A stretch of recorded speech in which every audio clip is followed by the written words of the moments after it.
welcome to your new host. The Hypnos Vape Shop is now open.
That was loud. Sorry, that's the last time that'll happen. You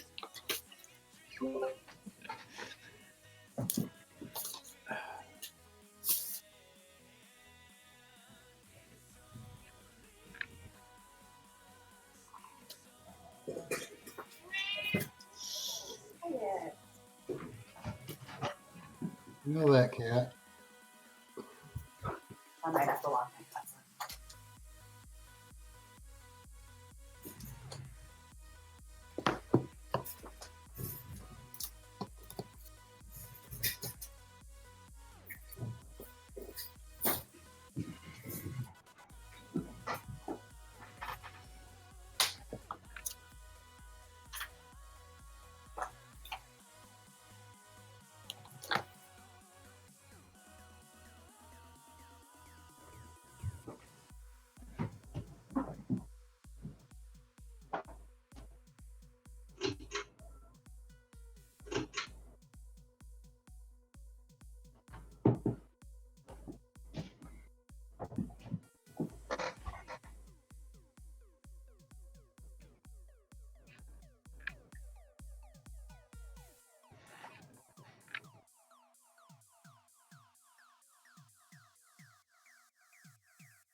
What is going on today, Twitch? Thank you all for joining us on a very, very important US vape industry podcast today. I'm joined by many people here who, to me, do not need any introduction, but for many of you, I'm sure you do not know who they are. So I'm going to give them all a chance here to introduce themselves, explain what they do in the community, what as far as their profession and what they're active in, and then we're gonna get right on into it. So Alex, why don't you start us off? Well, thanks for having us on. this is my first time on Twitch as a bit of content. So yeah, I'm the CEO of the Consumer Advocates for Smoke-Free Alternatives Association, or just CASAA, and we are the nation's largest, not quite the only, but the largest consumer advocacy group in the tobacco harm reduction space. Just to kind of give you the canned introduction, we believe that smoke-free alternatives like vapor products and other smoke-free tobacco and nicotine products are a vital part of a tobacco harm reduction strategy to reduce the early death and disease attributable to smoking. And we do all kinds of fun things like, tell people to email lawmakers and make phone calls to lawmakers and show up at rallies, and we provide a lot of information so people know what's going on. All right, perfect. Susan, you want to take over next? I sure can. Well, I'm Susan Oser. I go by the name of Angel Writer. That's one of my taglines. Former VapeTV host, because VapeTV, the VapeTV Live website closed down recently. Was doing a lot of writing for Vape magazine, and I'm not sure exactly what the status is on that anymore. But I wish I knew, because I really want to write about this issue since I am in Michigan, and I'm just really happy that I can be able to participate and talk about this, because I know people personally affected. So I know we're going to get into that later. Also, these days, I think the writer's turning into the advocate, especially after what happened this week, I'll tell you. So I'm really happy. Thank you for letting me and inviting me to come onto this podcast. I really I'm really happy. I'm really excited. I know this is going to be a great time. I spread this word out because that's the way I do things. And yeah, I've been in the vaping community for quite a bit. I used to be a vape host, done vape writing, and this is becoming my thing now. All right, perfect. Just want to point out there, G Baby, thank you for those 50 plus 5 bits. All right. Jim, do you want to go next? Sure. I'm Jim McDonald. I'm a writer and news editor at Vaping 360, which is the largest vaping website in the world. I've been a vapor for almost 7 years now, and for about 5 of those, I've been involved in following the mess of legal and legislative problems that we had. I'm also a volunteer board member for CASAA. So I'm not speaking for CASAA tonight. I'll let Alex do that. And that's my story. All right, perfect. And then Amelia, you want to finish up there? Yeah, so I'm Amelia Howard, and I'm actually in Canada. I'm doing a PhD right now, and I came to vaping politics and such through that. I study sociology and sociology of technology, innovation, and social change. And so I started studying vaping a few years ago, just as an example of an emergent technology, and started to observe a lot of the politics around it. And that pulled me in a different direction with my research. So I study more the political scene in the United States now, but also sort of turned me into an advocate. And so, yeah, I think most people know me from Twitter, but I researched this topic. Oh, hey, I should have mentioned that I'm also from Michigan, so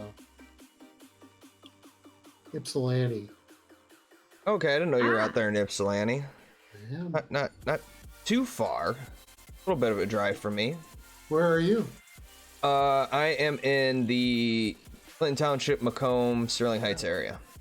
I'm in the Westland area, so we're kind of pretty close to each other. Yeah, not too bad. I was actually not too far from Westland earlier today. So I'm sure most of you guys do know about my background, but for anyone new that's going to be coming in, I guess I might as well do my little bit. I am a former vape company owner. We made juice and box mods. I've been a vaping advocate pretty much ever since I got really into the community and the industry. So that would be for about 6 or 7 years now. I've been vaping for, it'll be 9 years in March. Wow. And Wow. cigarette free for that entire 9 years. Outside of that, I used to also be a vape reviewer on YouTube. And basically that's where our company started from. It started from a group of reviewers all on one channel that turned into us making our own juice and box mods. So I feel like now it's the time we should all just dive right into the topic here of the big flavor ban that is coming to Michigan. As far as I know, I do not believe anything official has been, any of the official paperwork has been drawn up yet or released. I was just at my local vape shop that I go to all the time here, Vape Super Center. I spent a couple hours in there talking with the owners and the employees there about it, and they have not received anything yet. But I believe what I read was you won't be expecting to see that till sometime next week. So essentially what this flavor ban is it's going to remove all flavored e-juice off the shelves, leaving us with only tobacco flavored e-juice, which that will cause a ton of different problems. I know a lot of people who are just starting to get into it, who haven't been vaping for many years, like myself and a lot of other people in the community, they might up and quit vaping and go right back to smoking cigarettes. It's going to cause a lot of damage to not only local communities, so small business owners, but the industry in general is going to take a hit, especially once all the other states start following suit of Michigan. Yeah. There is a preliminary document that you can see. It's the document, the original version of the rules prepared by the Department of Health and Human Services. Just trying to bring that up now, actually. And so, as I understand, this was just dumped on Yes. everyone, Yeah, right? the best way to describe it is a sideswipe. It really was. It really was. Because when I got wind of it, the heck is that? What? Huh? What? Who? That would be the best way to describe it. It's like, where did this come from? It's like it just like snuck up on us, and obviously the governor from somewhere was pressured to do this. But if you think about it, and I came up with an interesting thought today. What started this week? Officially, a lot of kids are going back to school, right? Mm-hmm. What better timing for all this to happen? Oh yeah, it was definitely time to coincide with the school year. So when I was at the vape shop earlier and I was speaking to some of the owners and employees there, they brought up a really good point actually that I hadn't even thought of. Everyone always seems to blame a lot of anything bad that seems to happen legally towards the vaping industry. Everyone seems to go after big tobacco, which they have a big part in it. They have a lot of money in politics, and their hands are pretty much in everywhere. But the bigger behemoth would honestly be big pharmaceuticals, because big tobacco is investing in and buying out a lot of vape companies. Recently took over or bought out Juul.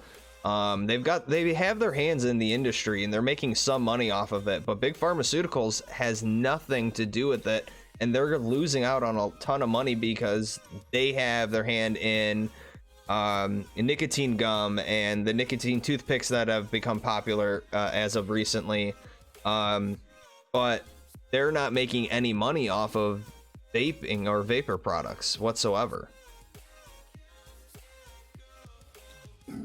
I don't think the pharma companies own the toothpicks. Yeah. I mean, I wouldn't underestimate in any cases like this to just incentives in the government alone. Oh yeah. I mean, there's obviously a whole network of relations and dependencies and stuff, but I mean, I also don't know if they got lucky with when they were going to announce this, or if they sort of rushed it in the middle of this crisis, or what. Because if I was going to ban flavors, I'd probably time it right when the first deaths from vaping are coming. Well, according to the news, are coming out in the news, or what? And they can't even. Alex is muted. Yeah. Okay, here we go. I can quit doing this. So I think they got, to Amelia's point, I think they got lucky with the proximity to the vaping, the mystery vaping lung disease. We got one of our members in Michigan forwarded a response that they got from the governor, and in the governor's canned email, she mentions that there is a website in development and there are materials being developed that will be distributed to retailers to notify them about how they can comply with the new law. Those are types of things that have been probably getting worked on over the summer. So I think you're right though about the timing with returning to school. That was probably planned.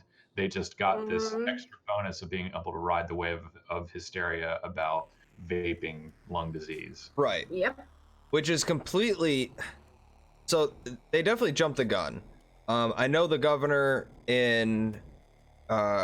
spoke about, she brought up the respiratory issues being caused by vaping, but she did it before the FDA actually released their results from their studying, which is what everyone was saying in a bunch of other articles, where the vapor products that these people were using a THC oil, so something completely different than the nicotine e-juice that we use that they're putting the ban on. And they came out saying that they confirmed that yes, this was not something that was being sold or regulated. This is something that they bought off the street. And on top of that, that liquid had a vitamin E oil in it, which any oil that you vaporize like that, it can cause issues, but e-juice is not an oil. If it's regulated properly, there should never be any oil in e-juice. So they're kind of using that, which should be hitting the marijuana industry harder than it should be us. They should have left that completely out of it, but they use that to hit the hearts of parents. I think that's really disingenuous anyway, because if they really thought that there was a problem, which I don't think they do with that, then why would they leave tobacco flavors on the market, which right. they've been doing? But I'm a little bit shocked, to be honest, at sort of the ease at which you can decide something is a public health emergency, especially in a state like Michigan, where they've had legitimate public health emergencies over and over again and haven't done much about them. It just doesn't seem like there's not Michigan's not that different in terms of its vaping statistics, as far as I know, from the rest of the country. Plus, there's your vaping rates, I mean, when you discount experimental use, are similar to smoking, and combustible, I think, is a little bit higher. So this is very strange to me that you can just sort of declare something as a public health emergency and then ban it through a rule without even having to put it through due process is quite scary. Yeah, that's the thing. I think that's the thing that really has disappointed me about this governor, is that she had the audacity to do this. because in the past, if you're going to put something through, it's like you should have the process, you should have the, but no, she just pulled one of those because she couldn't. And I believe in Michigan, and I read up about this week, that somewhere, I think back in the 90s or so, somebody created something where the governors could have this kind of authority. So she basically took advantage of that authority. Right. Yeah, they passed a bill, I think it was 1998. That's that, it. That eliminated the legislature's ability to overturn the public health the declaration by the governor. Yep. So that if you ever find a legislature willingly giving up its own power to the governor, that's pretty weird. It's crazy. Mhm. Yeah, and I mean that puts us and our membership in a bit of a pickle, because what we're trying to do right now is raise a lot of noise, both directed at the governor's office, but also in the legislature, to get lawmakers to stand up to this action. And I'm learning all about the intricacies of Michigan's laws and what legal authority the governor might have.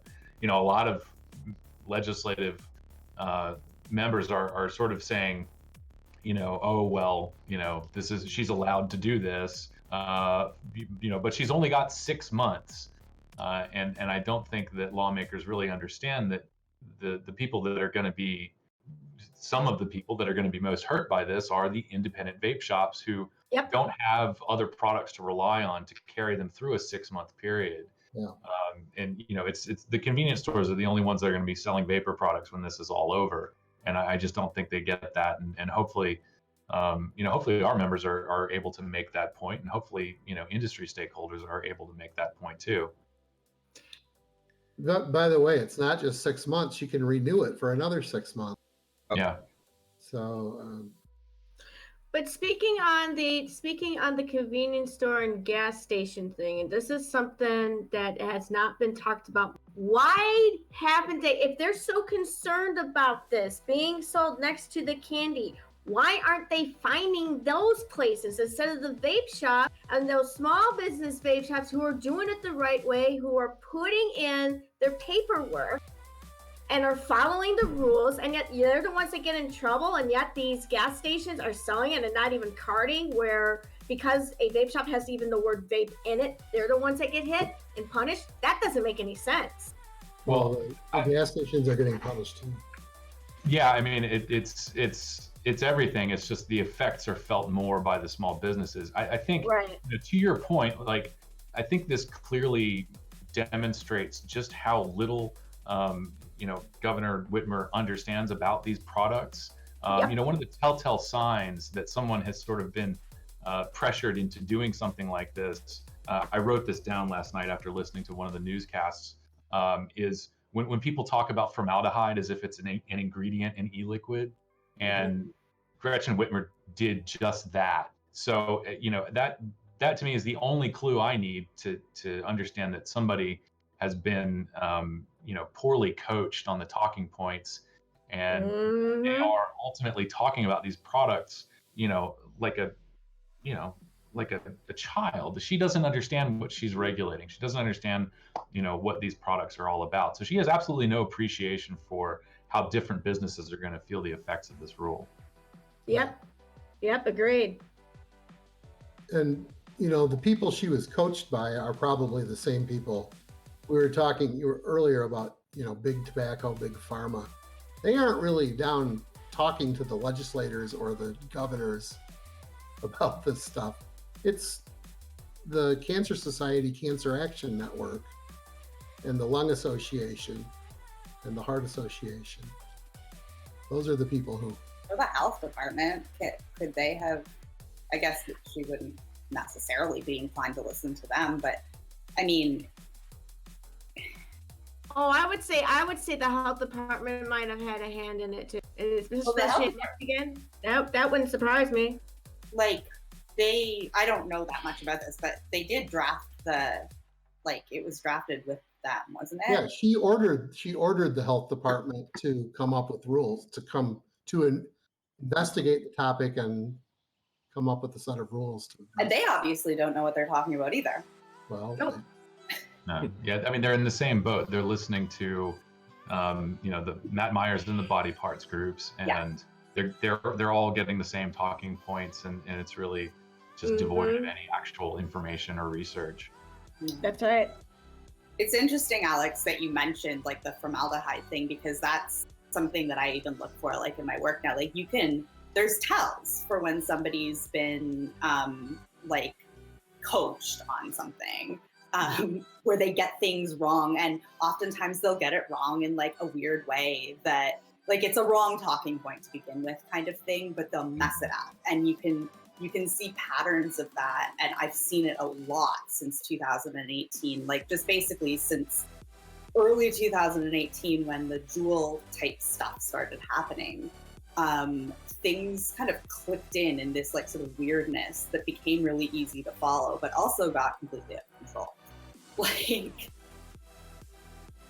but I mean, this is what concerns me, and who knows if it'll stay in there, and some people have said it might not, but like just what this means for consumers, and not only in terms of access to the products, but it looks like in their draft anyway, they've essentially like somebody thinks it's a good idea to criminalize this. yeah. Yeah, that's the way other things too. For like, I'm like, I have intent to sell on my desk right now. Yeah. Like, Right. Exactly. So do I.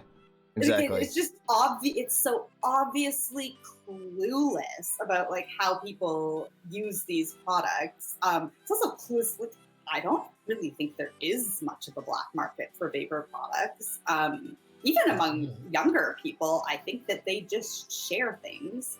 Like, so it's just it's so clueless and so, it's very bizarre. It was really upsetting to me. Like, I think the black market, such as it is basically people buying retail products and selling them to younger people. Yeah, but I don't actually, and I know that everyone's heard a story and everyone has this, but I don't see a lot of evidence of this. Like, I think on one hand, yeah, you're probably going to have some kids that are going to pay for somebody to buy them something. But I think that that's very few and far between. I think that a lot of the times it's probably just kids going through their older friends and not paying a premium on anything. Like, and well, that's what I meant. I didn't mean there was like so to me that's not really a black market, because the quote unquote dealer is just buying something for their buddy because they're of age. Like, so and the other thing about this law, and about just any law that kind of cracks down on legal products and on retailers, is that, like, we know from all of the data that there's very few students that like self-report anyway accessing these products through retail channels. We don't have a lot of evidence, like from inspections and things like that this is happening in any enormous respect. And so the fact that they sort of go and there's so much of a narrative of like, kids are getting them and this and that, but I don't see that that's actually happening. And I think that a lot of the reporting and a lot of the way politicians have been is really dishonest. And maybe they're just clueless, which is a real possibility. Maybe they're willing to, like, it's just it's shocking actually how much kind of BS they can say and not be held accountable for. Well, think about it. It's for shock value. If you think of any other news headline for any other subject, what attracts people to read it? It's not the nice headline. It's the not the nice news. It's the shock news, basically, to get the numbers and to get readers. So if you focus on that numbers game, that kind of makes sense why this is just taking off like it has now. So, G-Baby brought up a good question, is how will they be able to keep people from shipping flavored e-juice into us, into Michigan? Well, I won't do it. Yeah, I have some potentially breaking news. I got a call from a company in Michigan, and I'm not giving out names, and I want to make sure everybody knows that, you know, I haven't really confirmed this with anybody else, but so just relaying a story that someone called CASAA and felt they needed to share with us.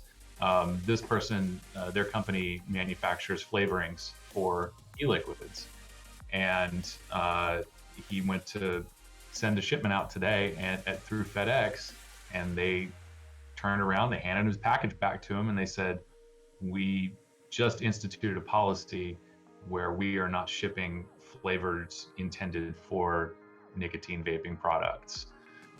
So anybody out there who's shipping with FedEx, you might want to check with your rep, you know, your sales rep or you know, whoever you deal with at FedEx, and see if this is a company-wide policy or if this is something exclusive to Michigan. It sounds like this is a company-wide policy. Now, these were products that didn't contain nicotine at all. They were just flavorings.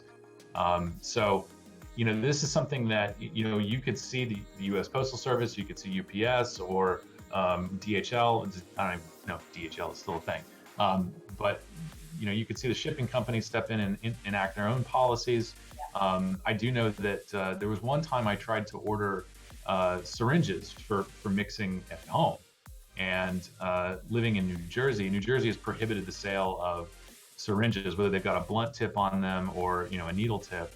And I believe that, you know, either the seller didn't ship it and didn't, you know, alert me to this, or it was confiscated before being delivered to me.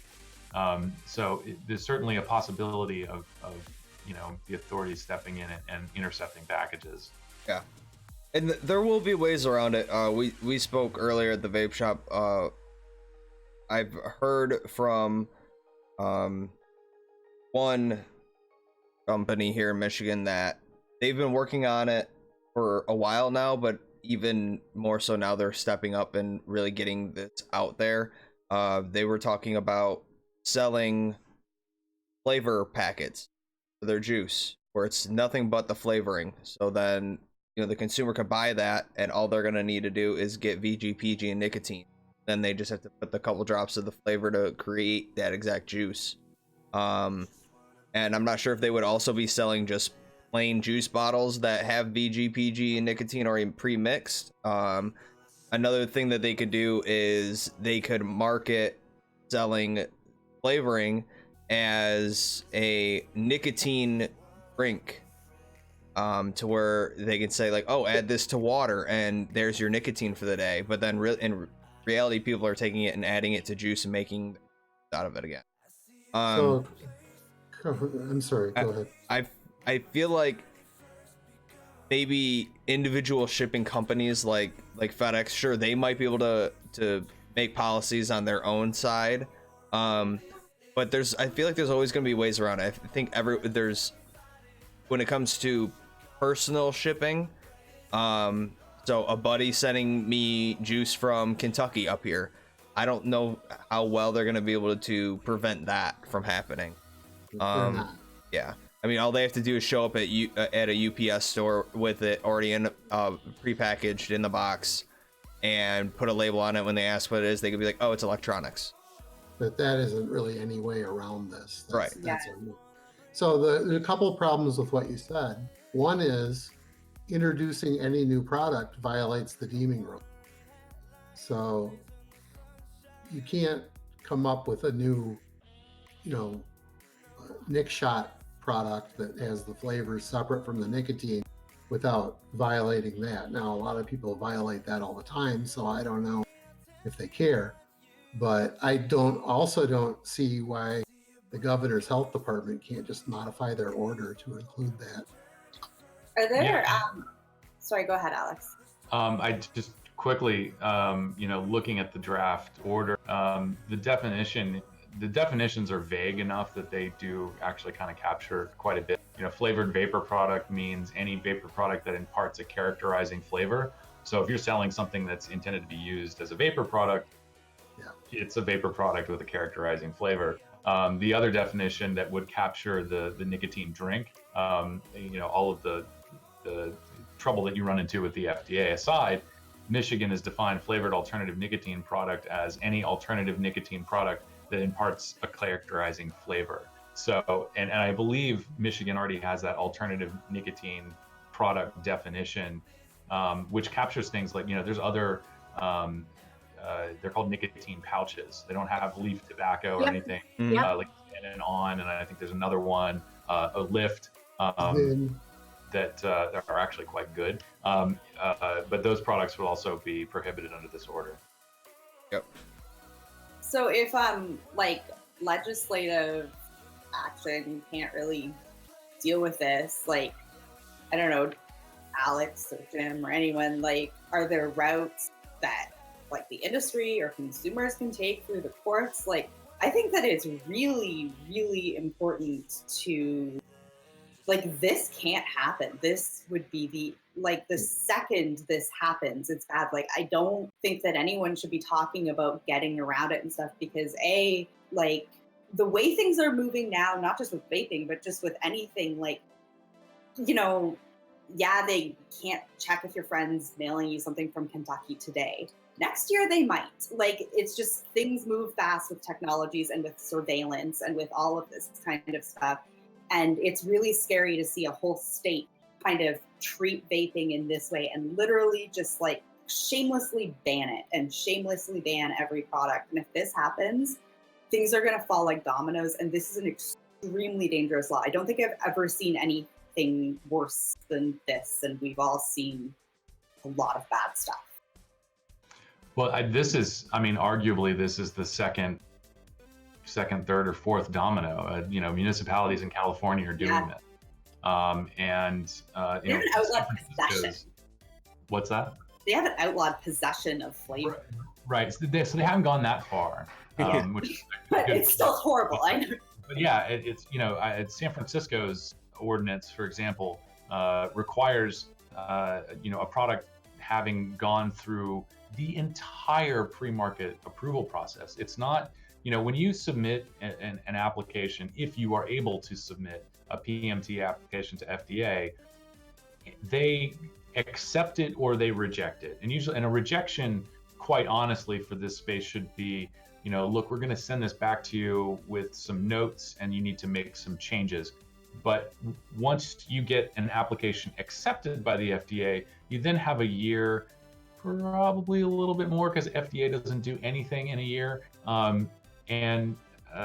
You have a year to continue marketing your product. With the San Francisco ordinance, you're off the market until you've gone all the way through that approval process. So it's even stricter than what the FDA rules are. But talking about the dominoes, this is also the second time that a state has attempted to regulate by rulemaking. New York State tried to do this last year, and they pulled it back once they discovered that there were some issues with the legal authority to do this. It appears that Michigan doesn't have that problem, at least they don't think they do. So most likely the first real challenge we're going to see to this is going to happen in the courts, and it's most likely, I think most appropriately will come from the industry.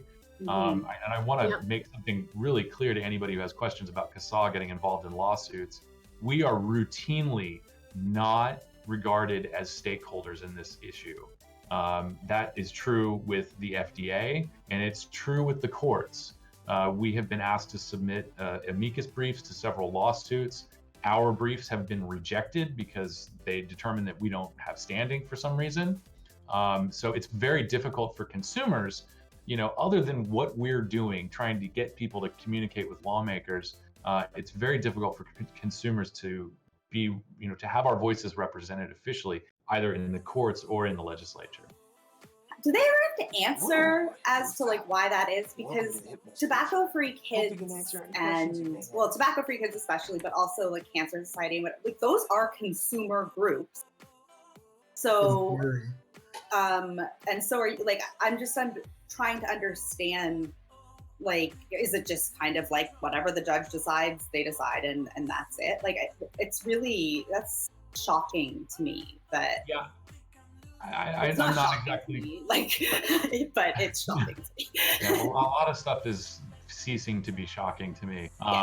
It's, I've never really gotten a really good explanation as to what the difference is between the consumer anti-groups versus the consumer pro-harm reduction groups. I think it comes down to the fact that Matt Myers has a lot of pull in Congress and at the FDA. It's quite disgusting, actually. I've been to several TIPSAT committee hearings, and the last one I was at, some really great points were made by people like Ken Warner, who is on the TIPSAT committee.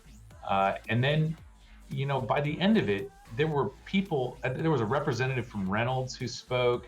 There was another person, on the pro harm reduction, pro modified risk claims side in support of Swedish Match's application.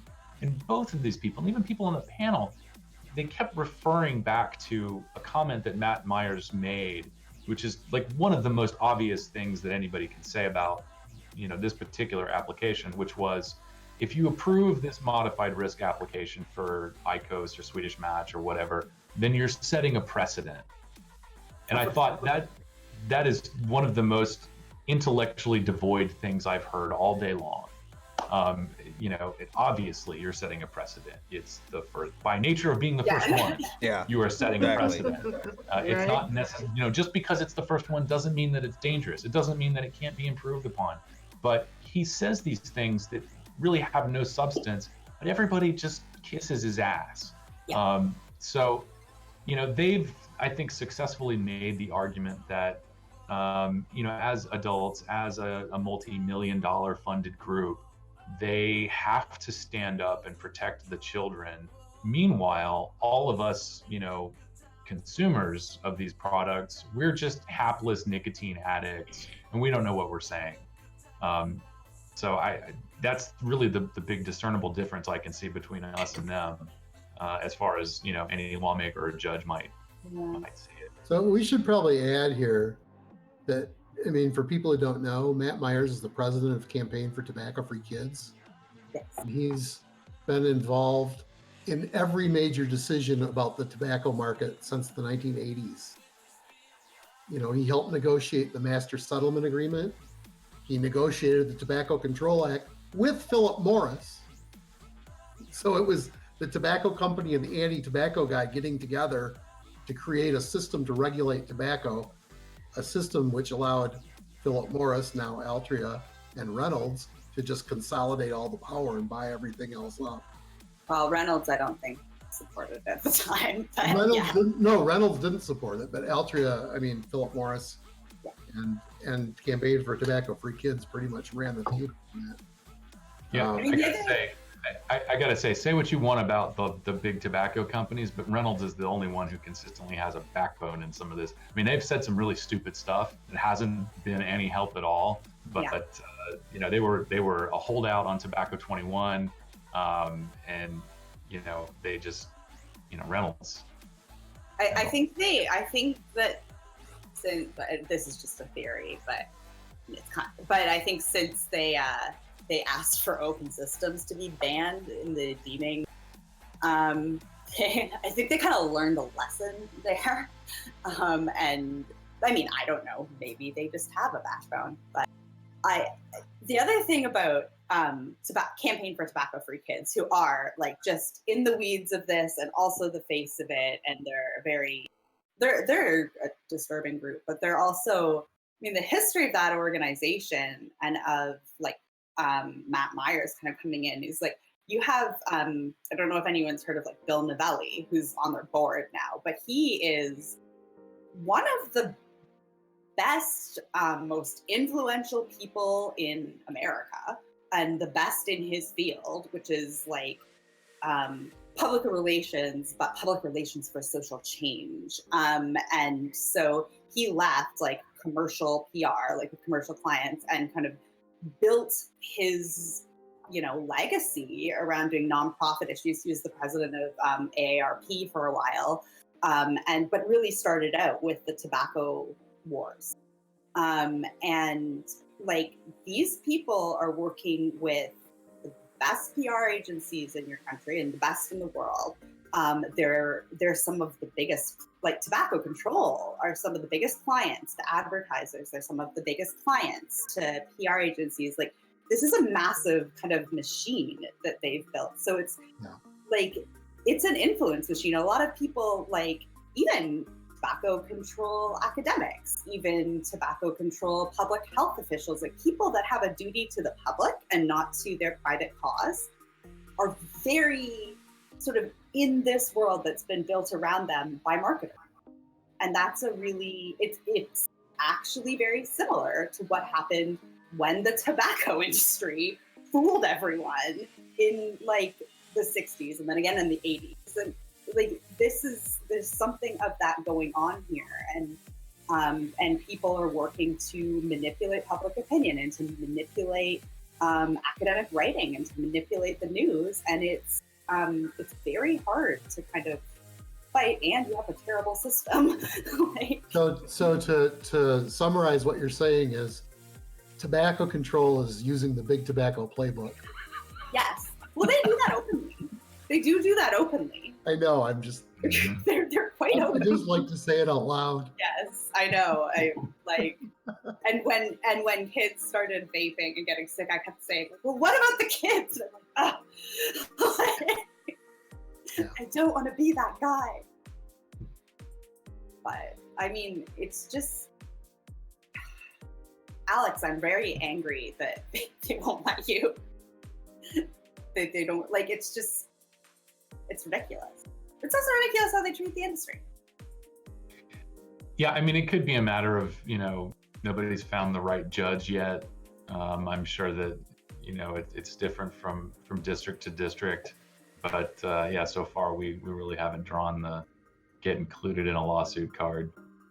Yeah, I mean, it's also hard. I don't know if this is the same in the United States. I know in Canada, and actually I don't think any consumers have done this, but we specifically have laws where you can make human rights challenges and not have to pay a lot of money for them. So it shouldn't really exclude like poor people from doing it and stuff like that. Now I have no idea how that would work in the United States, but I mean, what's happening in Michigan now, for example, is something where I'm like, I can at least envision a consumer making, not that I think you should, like, I think the industry needs to do something about this, but also like, to me, it's a human rights violation to sort of say, and it's just so ridiculous. They're treating, I think, flavors like you can't have flavors for personal use. Like that is so overstepping. Well, I what think a government in a democracy should be allowed to do, as far as I'm concerned. This might be the time for consumers to file a lawsuit. The trick is, this might be a good time for consumers to file a lawsuit. However, there is no free lawsuit. Yeah, you need to get funding. I mean, unless we find some aspiring, energetic lawyer who wants to do some pro bono work, I think, we're going to be dependent upon, industry funding to do something like that. And, I got to say, there's not a whole lot of consumer dollars coming in right now. So it's very difficult to get consumers behind anything except for, signing a petition. But you don't have I agree. I would be curious to hear from legal minds whether or not there is a possibility to challenge this on a human rights level. And Mitch Zeller has actually already sort of provided us with that narrative or that legal challenge in a way in his declaration to the AAP case versus AAP versus FDA, where he said, with the compressed timeline, you're going to see a mass exit from the market, which means that consumers aren't going to have access to these products, and potentially thousands of people are going to be pressured to go back to smoking. That is a net public health negative. And, I have to credit FDA with making that clear. Making that statement is really significant. And also, a lot of people I think are sort of understandably very uneasy about how long this is taking. We can discuss the steps that FDA should have taken. Hindsight's 2020, but I have to credit FDA with trying to build in more time to allow for, for more companies to engage with the agency, more companies to take time to actually work on an application that has a chance of being accepted, and also for the FDA to really mull over what's an appropriate way to regulate the sales of these products. I think this guidance, which I'm still kind of in the dark as to whether or not it was ever actually finalized, but the whole thing of, flavored vapor products can only be sold in specialty or adult only stores. That was sort of a weak ass attempt at, trying to make this distinction between closed systems and open systems, and acknowledging that different types of people use those products. I'm not saying that it was the correct thing to do, but I think it indicates that, there are people at FDA who are actually trying to do this correctly. Yeah. And I think people at any organization like the FDA, you can try to do something as correctly as you want, but you have a lot of constraints. So that's sort of, I think that's one of the tough things here. I don't doubt that there's lots of people at the FDA who are extremely frustrated with this and who are really trying to make it work. But when your leadership and when your rules that you have to follow and what's been decided before you and all of this kind of stuff comes into play, like it's, like I do give them credit and I know what kind of constraints they're under. Like yeah. Well, the FDA Center for Tobacco Products was created in the Tobacco Control Act, and that's their charter. So they have to go by the rules that are laid down for them in the Tobacco Control Act. Yeah. And that was created, by the way, to put brakes on tobacco companies from creating, deadly cigarettes and other combustible products. It wasn't designed for the product that we're talking about now. Right. Yeah. Exactly. And you have to think about it this way. The way that they're trying to attack e-juice and the flavorings, I remember, I want to say it was probably 5 or 6 years ago, there was something big on that when the alcohol industry first started coming out with, like, cake flavored vodka, Fruit Loops flavored vodka, all this other stuff. And what they agreed upon was they can go ahead and sell it. They just can't have like a cartoonish looking logo. They can't make it appealing to kids in any way, shape, or form. But they can do the same thing here. Make all these companies redesign their packaging, redesign their logos, dial it down a little bit. So this way it's not so kid friendly, or so it's not so kid friendly. And then we should be able to fall under that same justification there.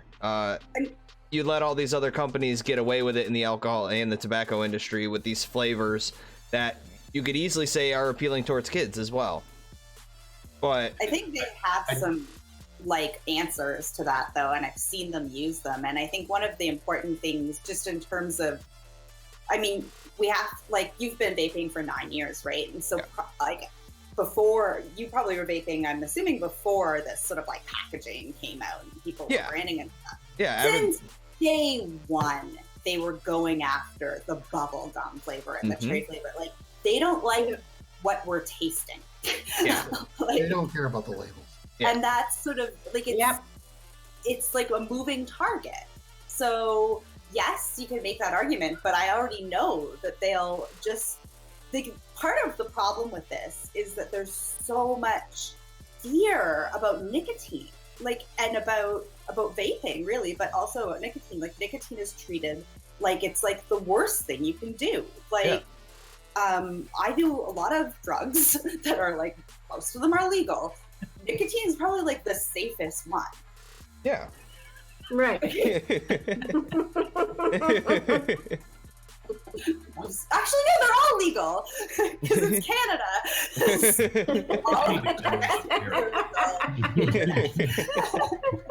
Oh, Canada. Yeah. So the other, I'm sorry. Go ahead, Al. Yeah, sorry, I wanted to jump in before we move on, but you know, you brought up the comparison to alcohol, and this is really common. And I'd even seen, you know, the comments about, you know, tons of flavored alcohol products. I want to kind of offer some perspective here in Aw, that shit, when we got some compare bitty ourselves taste. to alcohol, we have to be willing to accept the same types of regulations. So depending on what state you're in, those, you know, spirits are sold in adult only shops. The minimum legal purchase or minimum legal sales age is 21. There are crimes. It's, you know, possession is punishable. It's, you know, it's those are some of the types of regulations that we are actually trying to push back against here. I don't want to see people getting, you know, jammed up in the, you know, criminal justice system for possessing, you know, a mod or a bottle of e-liquid. And we don't believe that raising the purchase age to 21 is really going to help anything. Arguably, it's going to cause more harm. And certainly, we don't want to have these products restricted to adult-only stores, because people who smoke deserve to see them in the same places that buy cigarettes. So if you're willing to give up all of those things, then by all means, continue comparing this to alcohol. But I think that we need to make a much more sound argument in favor of harm reduction, and not just, look what they're not doing to other people. So the other thing about that is the FDA doesn't regulate alcohol. Yeah. So It's true. Right. well, Because alcohol is considered a drug. it is a So, drug. yeah. So it would make sense for the FDA to also have to regulate that. But you also can look at it as from the tobacco industry side, like what was mentioned earlier, you have hookah tobacco. And I've seen the hookah tobacco being sold in a Aw, tobacco shit, shop got some bitty with taste. just as much cartoonish kind of logo or packaging on it as what I see on, you know, e-juice packaging, but it somehow slipped through everything Aw, shit, with we got some bitty taste. Nobody cares. yeah, nobody cared. Yeah, But to be honest, it's all about the money either way. right. It really depends on the state. It really depends on how their statutes are written. You know, you'll find, you know, from jurisdiction to jurisdiction, whether it's local or state, people define tobacco in ways that are very specific, or they are, you know, broadly capturing all tobacco. You know, for example, I think a lot of hookah people don't actually know. You know, when the deeming rule hit, I lived in northern New Jersey, and there's a lot of sort of combination hookah shops and, you know, little corner groceries with hookah stuff in the window. And I thought, you know, was that shop, were they carrying those products pre-2007? Do they know that a significant portion of their business is about to be taken away? So I think, you know, a lot of hookah people are in the dark, and a lot of lawmakers, I think, also in the dark about, you know, hookah culture and what products are available. Yeah. I mean, when I got into vaping, at least here in Michigan, like the hookah scene was huge. It was exploding. There was hookah Yeah. shops opening up on every other corner. Yep. And I can tell you, Aw, shit, we there got some were bitty at taste. least 5 hookah shops within a 10-mile radius of where I lived at the time that did not card minors. And you had, I would go in there with my friends, and I wouldn't smoke hookah, but my friends smoked hookah, and I'd sit there vaping, and we'd just hang out. But I would look around, and I was like, all right, 80% of the people in here are definitely under the age of 18. And I would see people from my school that were, I knew for a fact were not 18 in there. Well, as far as I know, the Michigan minimum age for purchasing anything except cigarettes was not existent until 3 days ago or 4 days ago. Yeah. Alex, you that's can right. correct me if I'm wrong, but I think it was just cigarettes, smokeless, maybe pipe tobacco and cigars. Yeah. I don't think they named hookah in the original. Yeah, I believe that's correct. The hookah is still, if you go to any area that has a significant Middle Eastern population, there's Aw, lots of shit, we got some hookah bitty places taste. still. Dearborn's got a lot. Oh, I was gonna say Dearborn for sure. Yeah, even around here. I gotta shout this out real fast. So between Mrs. Wicked, G Baby 007, Sassy Gorilla, they are absolutely just fighting each other for donating the most amount of bits Thank you guys so much.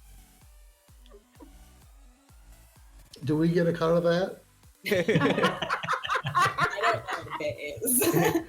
So a bit is basically Twitch's form of currency. So you purchase them on their website and then you can donate it to streamers. About, I believe, 100 bits would equate to $1. I can't remember what like, obviously when they go to buy the bits, they pay more than what they get for. I think if you spend, it's like $115, you get like 10,000 bits. So. Oh shit, we got some bitty titties. Cool. Where is Vaping Twitch? Or I know you're not. I've seen some Twitch broadcasters vaping while they're gaming. I'm sort of curious if these folks have sort of come together or are even aware of these. So as far as I know, and I've done some extensive research, I am the only channel that actually focuses around vaping and has that be where my content comes from. I'm the first to do it, but yeah, like you said, there's tons of other people who vape, and I've been kind of looking around in the gaming communities and streaming communities, and there's some people who are like outraged by this, and one of the people who are in here right now, Captain Redbeard, he is in full support of our fight against this, and has been staying up to date on everything as it gets released, as well as some others. But I've been urging other people in those communities to also go through, sign the petitions, contact our government, and share their point of view, because it's not just right now it's affecting us here in Michigan, but it's going to spread. It's not going to stay here. We're just the first state to do it, and if this goes through smoothly for them and they're successful at this, a ton of different states are going to follow suit in the very near future. I think you're right. So those people should all join CASAA, CASAA.org. It's free, and we will keep you up to date with anything that comes your way. And I promise I will do my level best to never send out another email, potentially overly sensational headline. Yeah, Alex. So bad. I was just referencing the issue and people just freaked out. So sorry, guys. Well, if you got to give them their attention, sometimes you got to do that. Sometimes you got to fight the headline with the headline. Yep. I had some furious typing and back and forth with a couple of people who were like, "Oh, yeah, I should have read the email, and thanks for clarifying that." But yeah, we had over 300 unsubscribes today. Wow, jeez. Yeah. But it's like you said earlier, those people are probably not the ones that you want contacting our government, and those could possibly be the people who are going to bring up the wrong points and could potentially hurt our objective and Well, I would I would also say too, and this is something that was posted on the Facebook pages this week too, is be respectful of this. These will be the people that are freaking out. They're going to be the ones that will be the most disrespectful. Yeah. The ones that we're going to trying to tell you, hey, calm it down, take a deep breath. I know I've been a little bit on the anxiety side since I heard about this, because I know personal people who are affected by this. And it's like, yeah, if you're going to talk to your leadership, you have to do that respect factor. You have to be respectful. You have to talk in a tone that you're equal to them, because no legislature will respond to that. They will resist you, and it'll be a heavy resistance. Actually, there was somebody here. He went to, because our state senator in our district, she actually had a coffee hour. He posted the picture up, and he actually spent some time with her and talked with her. And it's like, yes, because he's very active in the community too. And it's great to see things like that. And he posted the picture. So that's something I encourage, going to these coffee hours if you can. Talk, where you can have that conversation if you're able to. I mean, I can only do so much, but I'll tell you what, spreading the word out, social media, Twitter, tweeting directly is a good one too. I have found I've gotten a lot more responses on the legislative angle just by a direct tweet, you know, or even thanking somebody for, hey, thank you for actually talking about this story. I mean, as much as you're pushing people to do one thing, any types of thank yous, that makes a difference too, because that means, okay, they like what I'm doing. And it makes that other person feel good too. So it goes both ways between the negative and the positive. But as long as you are respectful, and that's the key, they're going to listen to you. If you're not, that screws things up. It's a good idea to find something they've done that you agree with and thank them for that. And then lead into the thing that you want to talk about. Yeah. Absolutely. And that's good to do if you meet them in person too. Yeah. Oh, yes. Well, and that's one thing that I think that the governor herself should do. And if not her, then she needs to send out a team to speak with. I want her to go out to these vape shops that are going to be affected by it and speak with the owners, speak with the employees and the people that just come in to visit or to purchase something to see how it's going to affect them. One of the owners of the Vape Super Center I was at earlier today, he said, I hope she does, because if she does, I'm going to show her what I'm going through in my life right now. I'm going to introduce her to my kids. I'm going to show her how I've raised my kids the right way, and my kids don't touch nicotine or vape or vaping products or anything like that. And so this way it can hit her heart what she's going to cause to happen when all these different companies close their doors and now these people don't have a job and don't have a way to provide for their family. So supposedly she is going to send teams out to have regional meetings for retailers to talk about this. I heard that. I would encourage people not to make a big deal about like parents who let their kids vape or smoke are bad parents. I mean, my parents were good parents and I smoked. Mm-hmm. So a lot of parents whose kids smoke see the kids that are the most at risk of all of this, of vaping, which isn't a big risk, of smoking, of laws that punish people for doing something like vaping or smoking, are kids who need harm reduction. And I know that the industry is certainly constrained to an extent in what they can do in terms of speaking about this. And I don't necessarily think everything the industry is doing is strategically wise, to be honest, but I do understand why they're doing it. I think CASAA has been really good, taking, but not supporting Tobacco 21, even though it's politically popular, and not doing something like this, because when it comes down to it, the kids, not every kid's going to get in trouble for vaping. Not every parent is going to get busted for stuff. And it's going to be the people that are the most vulnerable that are going to be the most screwed over by stuff like this. And we kind of lose sight of that when we go after like the rich kids who are in the news, because that's what they are. Like, I mean, it's these private school kids who are, you know, working on their college applications and pretending they were addicted to vaping. And, you know, there's other kids that we don't hear from that are kids like a lot of us were. And I think it's important to just remember that they exist and to not let them be harmed by other things instead of vaping. You don't have to endorse kids vaping, but you have to endorse kids not getting hurt, I think. And there are still places in this country, a lot of them around here, where they do not have a juuling problem in the schools. Yes. They still have kids who smoke. Right.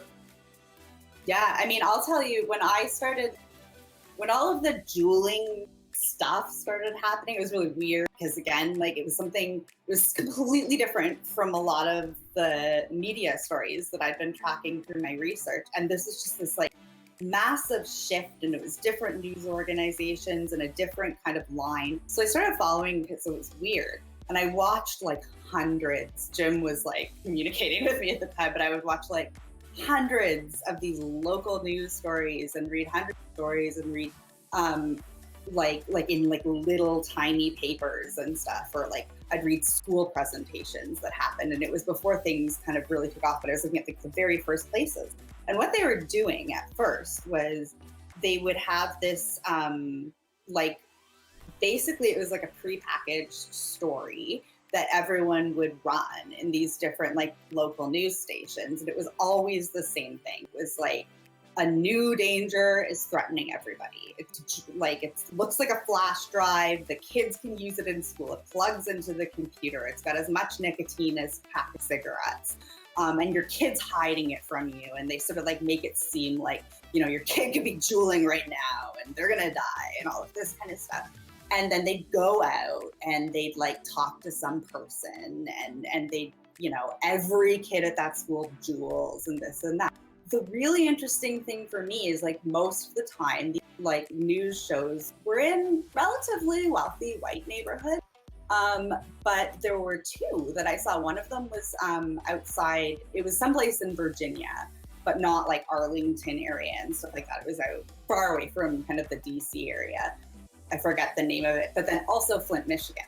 And where they were obviously told to do this story. And they went out, they couldn't find anyone who even knew what this was. And they were talking about a juuling epidemic, and it was awkward to watch because like, the reporters, they still ran the story even though they didn't like find anyone. And it was like, oh, Flint doesn't have the juuling epidemic hasn't hit Flint just yet. And I'm like, well, no, it hasn't. It's like people don't have like $80 a week to waste on pods. Yeah. You know? So it's funny that you bring up Flint. I actually used to live in Flint. I lived in Flint for 2 years. I went to school out there, and I one night was walking down the street because I went to go get McDonald's or Taco Bell. It was really late at night. It was probably Taco Bell. So I'm walking down the street, and I actually got mugged, and a guy stole my vape. Oh, no. Yeah. Ooh. Well, hopefully you quit smoking. Yeah. Right. I mean, like that was when I was, you know, my vape company was just getting started. You know, I had money coming in from that. I was reviewing. I had plenty of mods at home, so I really wasn't all that upset about the fact that I just lost a mod. I was more upset that like, hey, if you really wanted one, like I would have given you one. Like that's just how I was. I had more devices than I needed to back then. So like I would have complete strangers I would meet that were interested in it. And I'm like, you know what? Here, take this one. Have it. I was just trying to get them off of cigarettes. That's one of the things that it's just, I know everybody is really affected by this, but it's really hard and really heartbreaking to watch the way this industry and the community and the technology is sort of treated in public relations campaigns and by politicians and even by academics, like by power people who either don't know or they're lying.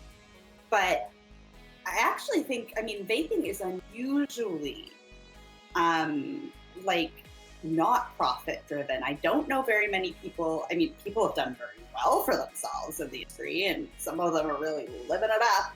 But I also think even most of those people, you know, are not necessarily greedy. Like it's so grassroots, and it is so focused on helping people not smoke anymore. And it works. And it's really like, it's just so sad to see that other people don't see that. Yeah. Yeah, because they're focusing more on the negative stuff rather than the positive, because the negative is what sells. And I think if we keep honing in on and that's what a lot of people don't understand. The original intent of this, as you stated, was to get people off cigarettes. Mm-hmm. And because of all this is happening now, that's gotten kind of muddy, kind of gone into the muddy, it climbs to the mud and kind of sunk in the mud. And we got to find a way to bring that out. Yeah. I also, I mean, just to bring the point back to things like the flavors, and I know a lot of vape, I've said stuff. Actually, Jim's gotten more shit for it than I have, but like I'll sometimes get into arguments with people about things like, you know, well, if they change the packaging or if they this and that. At this point, I think that, like, because a big tactic when you're in a space where there's people trying to influence it, like both in terms of mass influence and in terms of like whispering to people around you, kind of like divide and conquer is a real strategy. And I think that's like, I see that going on, and I think it's a very human response to sort of see what the person's saying and be like, okay, well, we can fix that. We can do that label differently, or we can do this differently. When what really is kind of motivating this is it's a way of chipping away at things and a way of turning people against each other. And I mean, that's what makes me, I get accused a lot for some reason. I don't get paid for anything. And I'm not finishing my dissertation with like some of the stuff that I'm doing. Like I talk a lot about kind of BS that people say about Juul. Not a huge fan of Juul as a company. I think their products are pretty good for smokers. I know people there and they're nice people, but like, I'm not a huge fan of what Juul's doing kind of politically and stuff like this, but I won't let people lie about them. And usually they're lying about them, and I sort of push back and I get called like, you know, well, why are you advocating for Juul? Which I'm not offended by that, but I'm sort of like, if you turn on like this, if you just divide up like this, and I know Juul's kind of like been like, screw it, like kitty flavors, and they're horrible too, and it's less excusable for that. But when you split up like that, you lose power. Yeah. Like you just lose power. Like you need to network and you need to kind of come in. I just think that like when you sort of, because before it was Juul, it was the cloud chasers. And before it was the cloud chasers, it was the flavors. And before it was those flavors, the taste of the flavors. And like the Chinese and all of like, they will always find another folk devil to go after. Yeah. And now we've got THC versus nicotine. Yep. Yes, and I don't like that.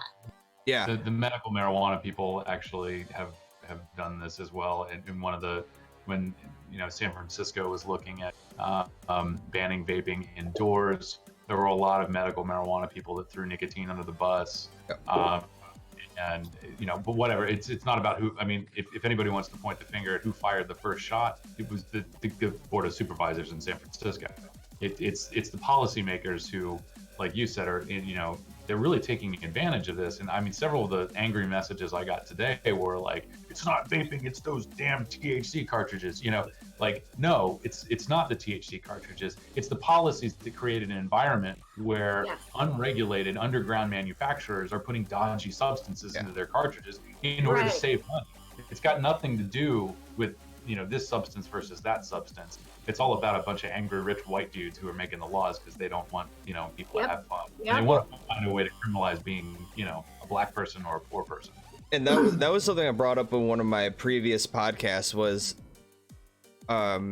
with all this going on, they tend to kind of categorize medical marijuana industry and their fight that they're going through a lot with the nicotine vaping side, because they do have the vaporizers for medical marijuana. And like they have their fight, we have our fight, but to be honest, they need to be seen as two separate different things, because otherwise you get all this confusion and there's everyone starts believing that something going on with one side, it's a problem for both sides, and everything just needs to be two separate things. Let them fight their fight, we'll fight ours. Well, two things there. First of all, I think it's a problem of language, and that's not their fault or our fault. It's the FDA's fault. It's the CDC's fault. It's the people who are saying people are using these black market THC substances in their e-cigarette. And it's not the fault of anybody who's actually using these substances or the substances themselves. It's the prohibitionists. So I mean, we can fight that, but I don't want to see people, and I see this a lot, saying we need to separate ourselves from the cannabis people. I don't think that's right. I think we should be grabbing a hold of them. First of all, they're popular. Me too. Me too. You need to, yeah, and I think it's about also, like Alex talking about black market problems and stuff like that. It's about finding, see, the problem now is that we're associated in the wrong way.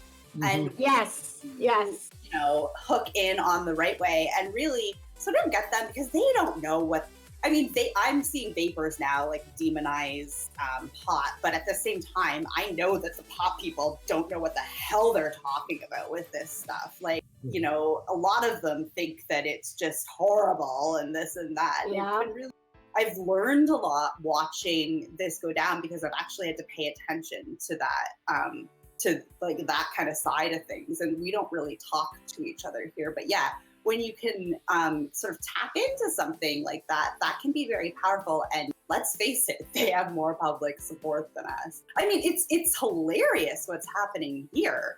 You have one industry, like the vaping industry, sort of saying like, it's not ours and it's this and that, or not really saying anything. And it's not theirs and they don't know what this is like, or, you know, it has nothing to do with the legal vaping industry or DIY or whatever that's going kind of underneath. Meanwhile, you have the cannabis industry that a lot of them are like literally saying, this is our industry and it's a problem, and like, or products or whatever. Like, they're not taking responsibility for it, but they know exactly what it is.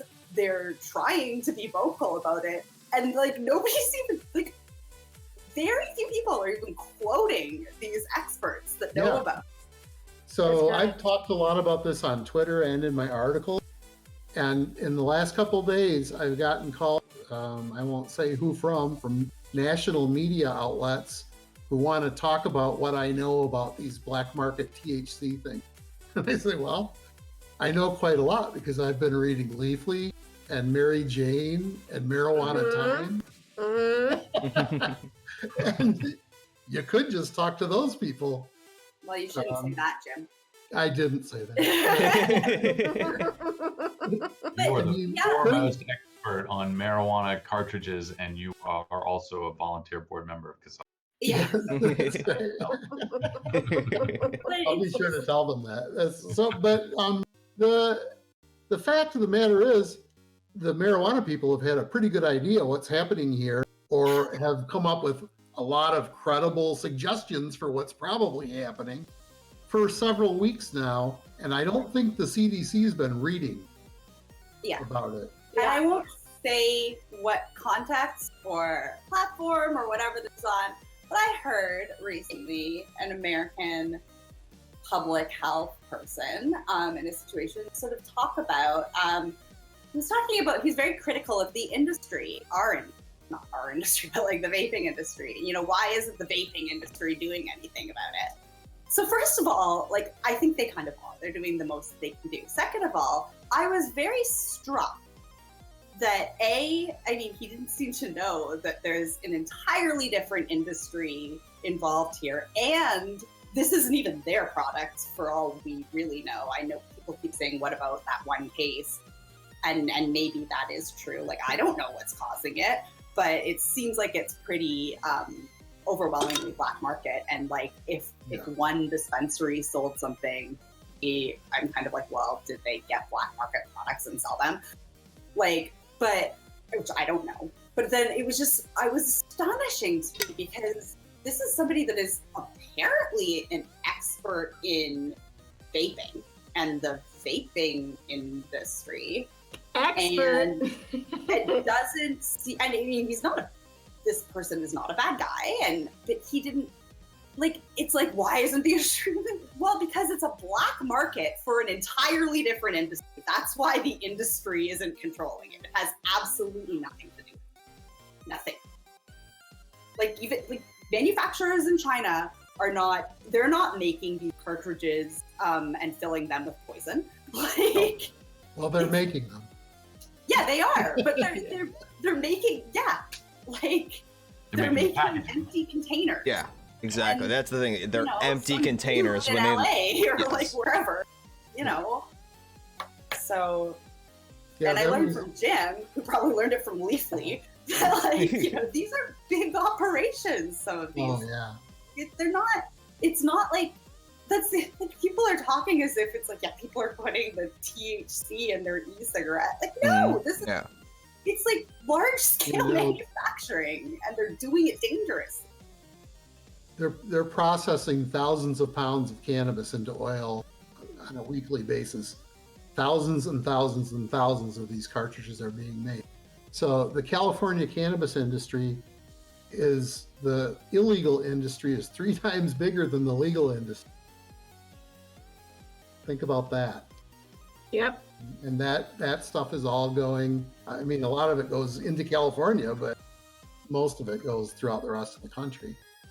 And so these people are apparently, say, like Alex said, some rich white guys saving some bucks by cutting it with this stuff that is not meant for inhalation, and nobody knows what it does to you, except now we're starting to find out. Right.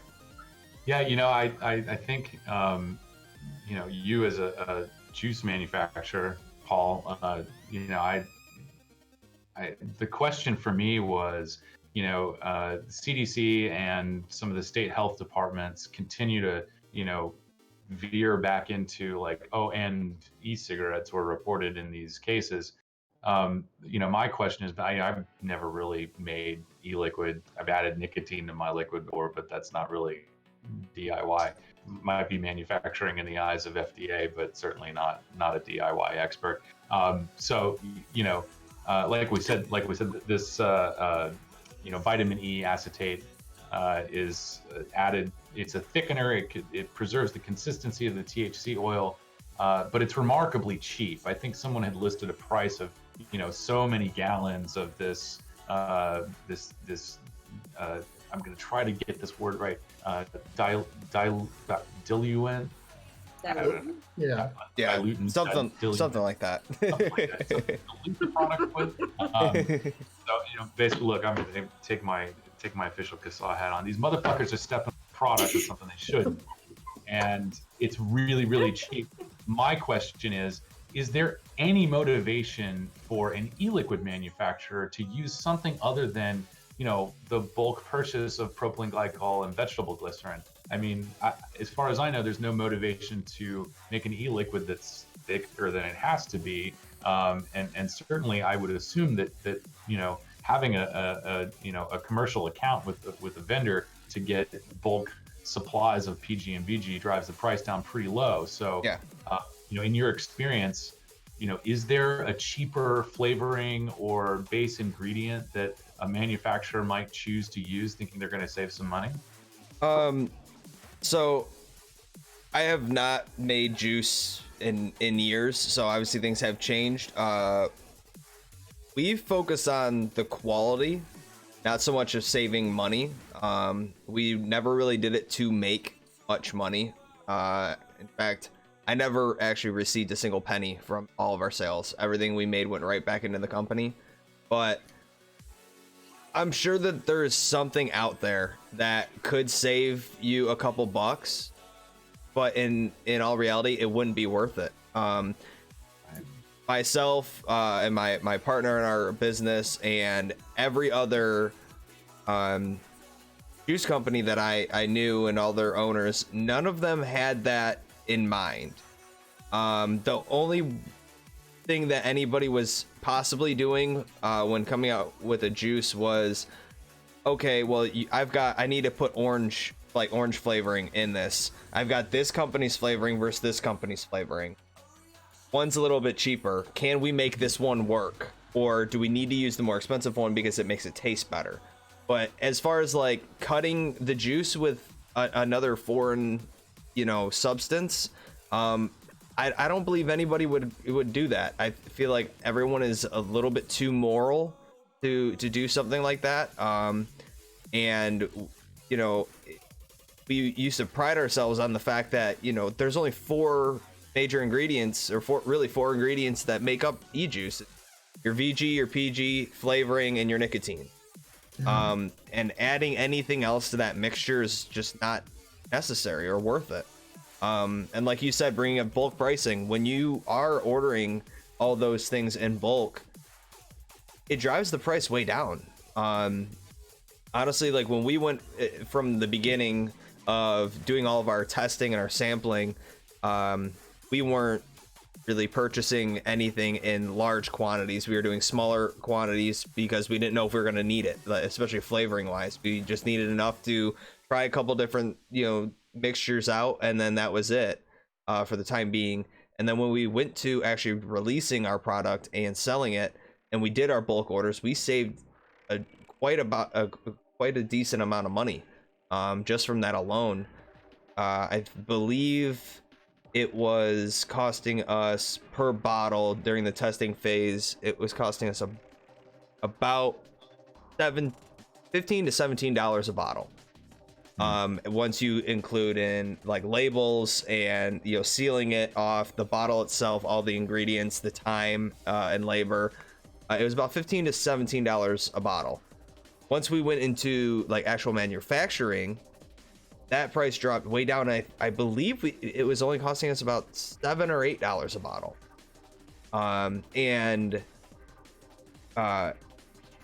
Again, we did have a huge labor chunk taken out of that because during the testing phase, we took 3 years to develop each one of our juices.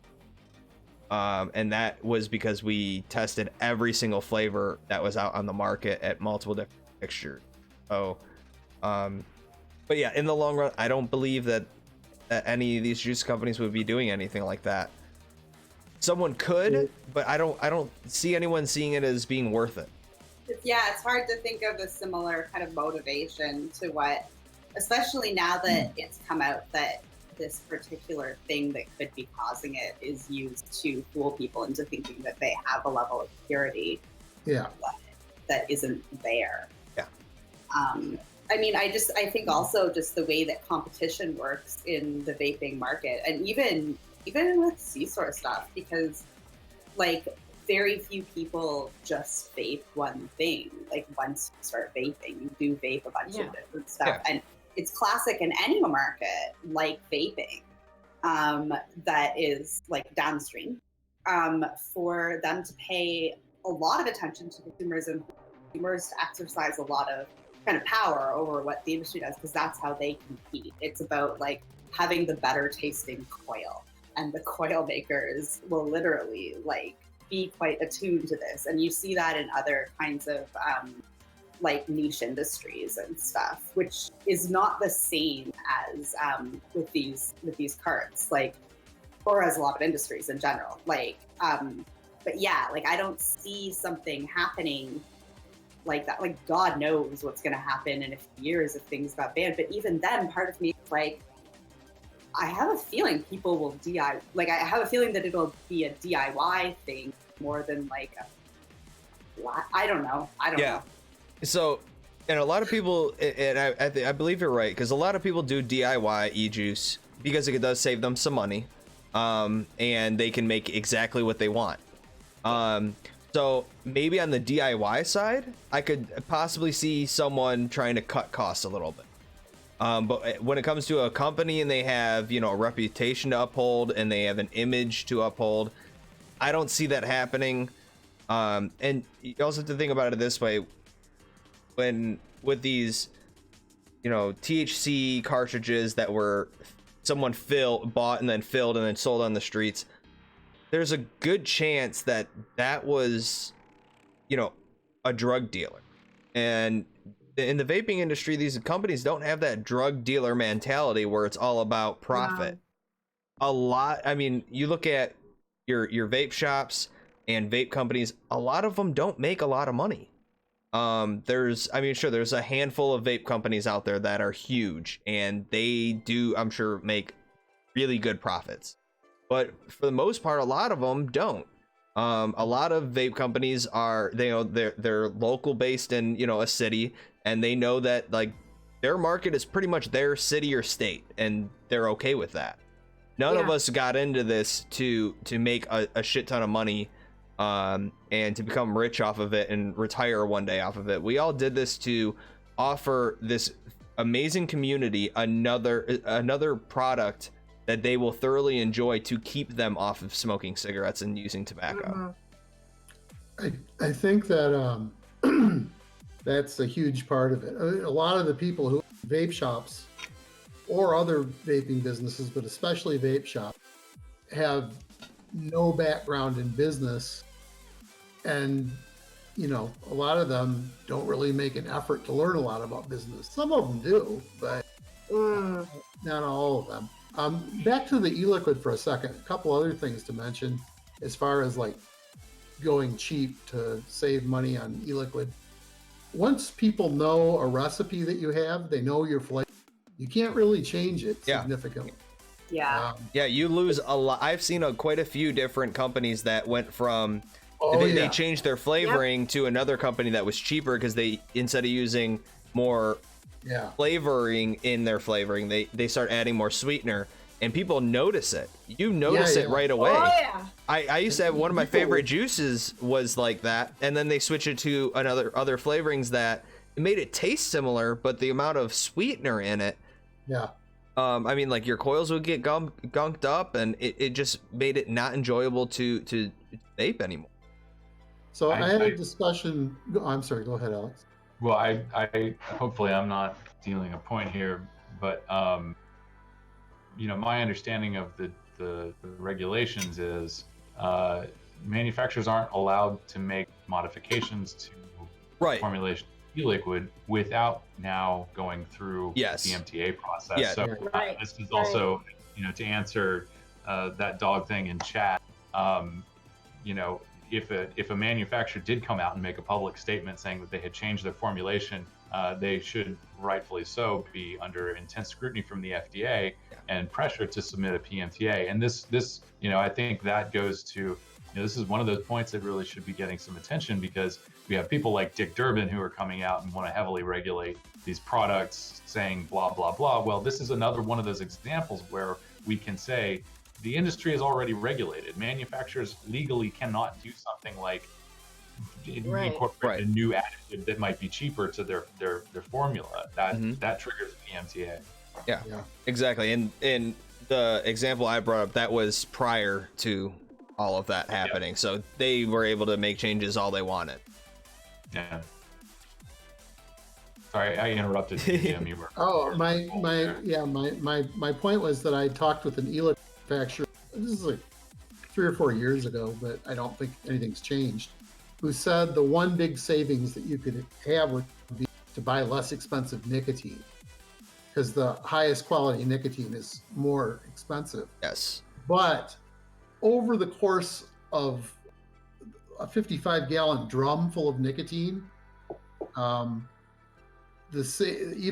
several $100s in price difference would only break down to pennies per bottle that you actually sell at retail. Yeah.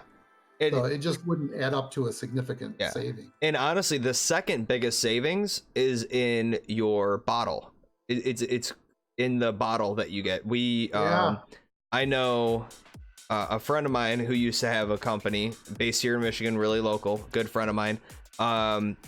He dropped the price of his juice because he found a better bottle manufacturer that made literally to the T the exact same bottles he was previously using, looked the same, nothing different from them, but he was able to get a huge cost savings on it. And he dropped the price, I think, by $1 on per bottle on his juice. Yeah, I mean, I think the bottle is probably the single most expensive thing in a bottle of e-liquid. So yeah, I mean, a 30 ml bottle can easily run you $6-7. Oh wow. What? Yeah, I'm sure it's cheaper now.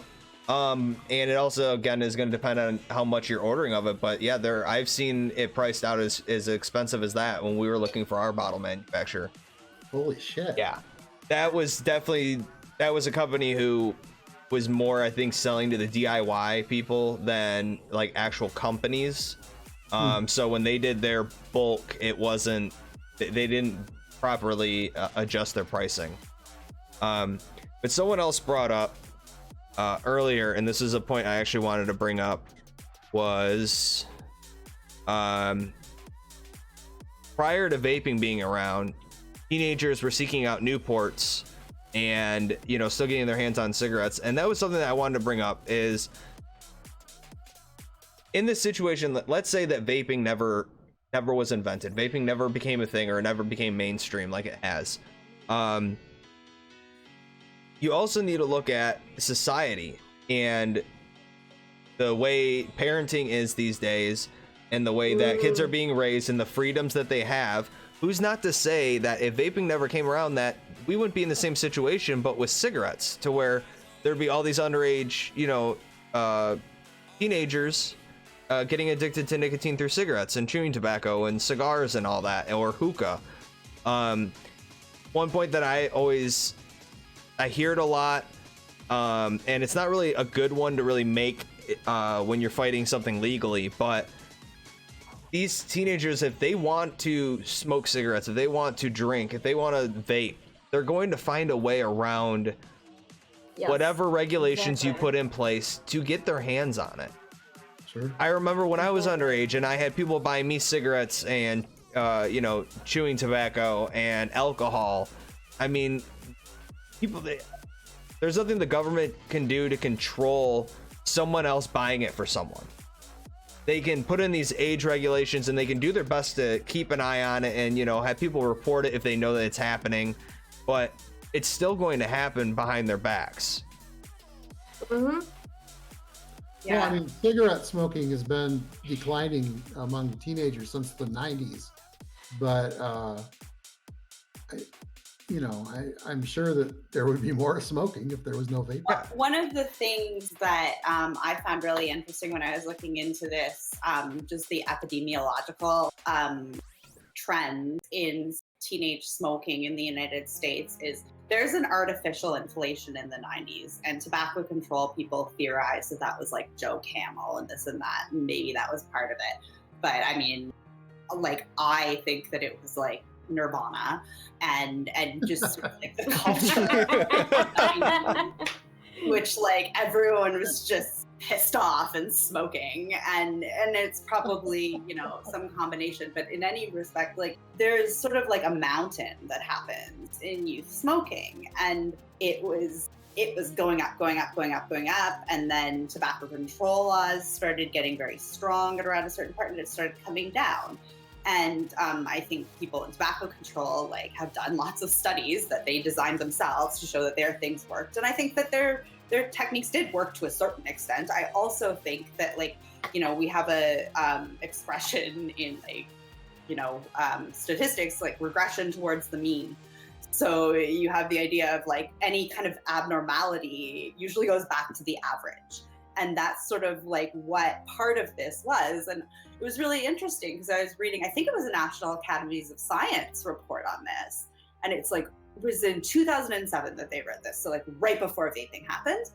And they were sort of warning the tobacco control community, don't get too excited about this. This was an artificial decline. Teenage smoking teenage tobacco use is endemic.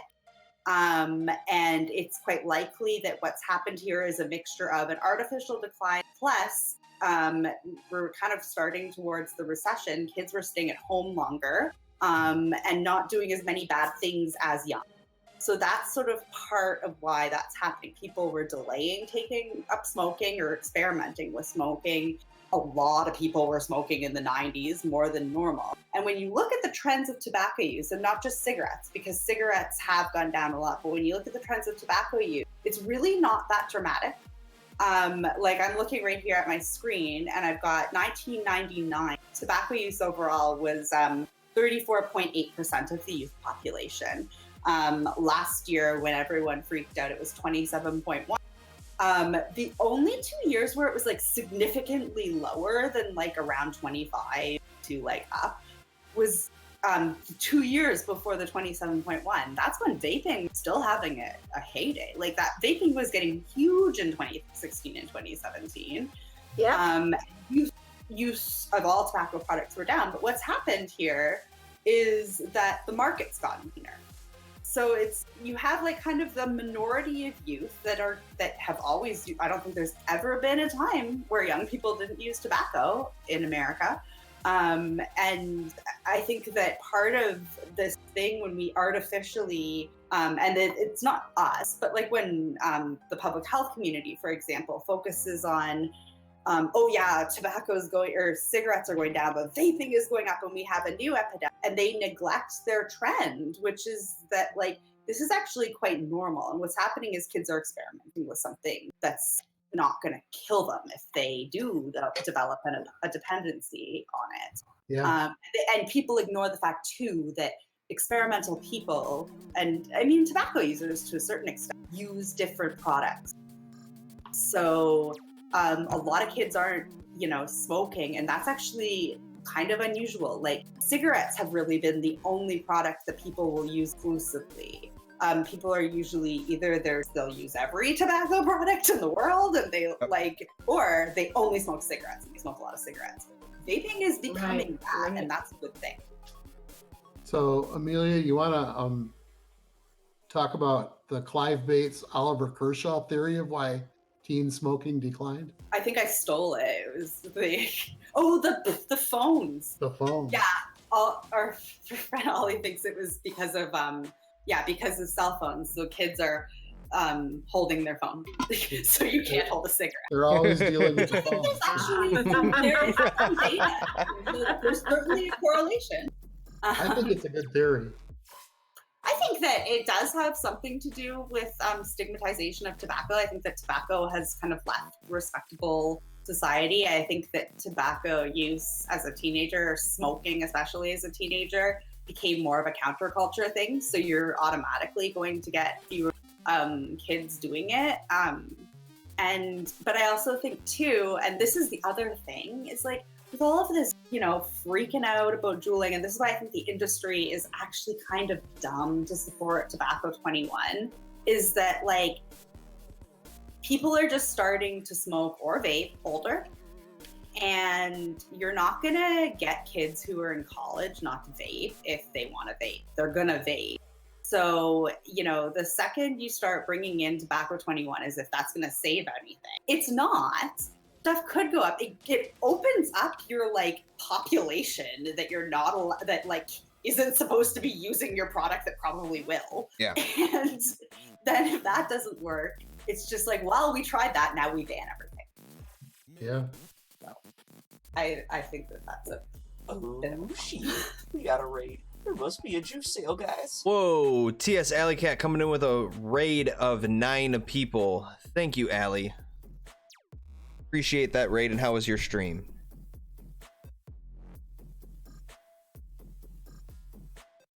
Anybody else here old enough to remember Hollywood Squares? Yes. Oh yes. I don't think it was on when I was like, but I've seen cultural references. Oh, excellent. I've actually seen the show because of those old game network TV channels. Game show networks? The game show networks that would play old reruns. Oh yeah, especially during like the 50s or like even in the 70s they would be, or even like during the time of Johnny Carson. Back in the 70s, he actually smoked cigarettes while he was doing a show. Oh, sure. Oh, yeah. Even later than that, I think. Yep. Yeah. Well, I mean, I smoked cigarettes in the hospital when my dad was in there. So, my first year of college, one of my classes, we voted on whether we could smoke in class.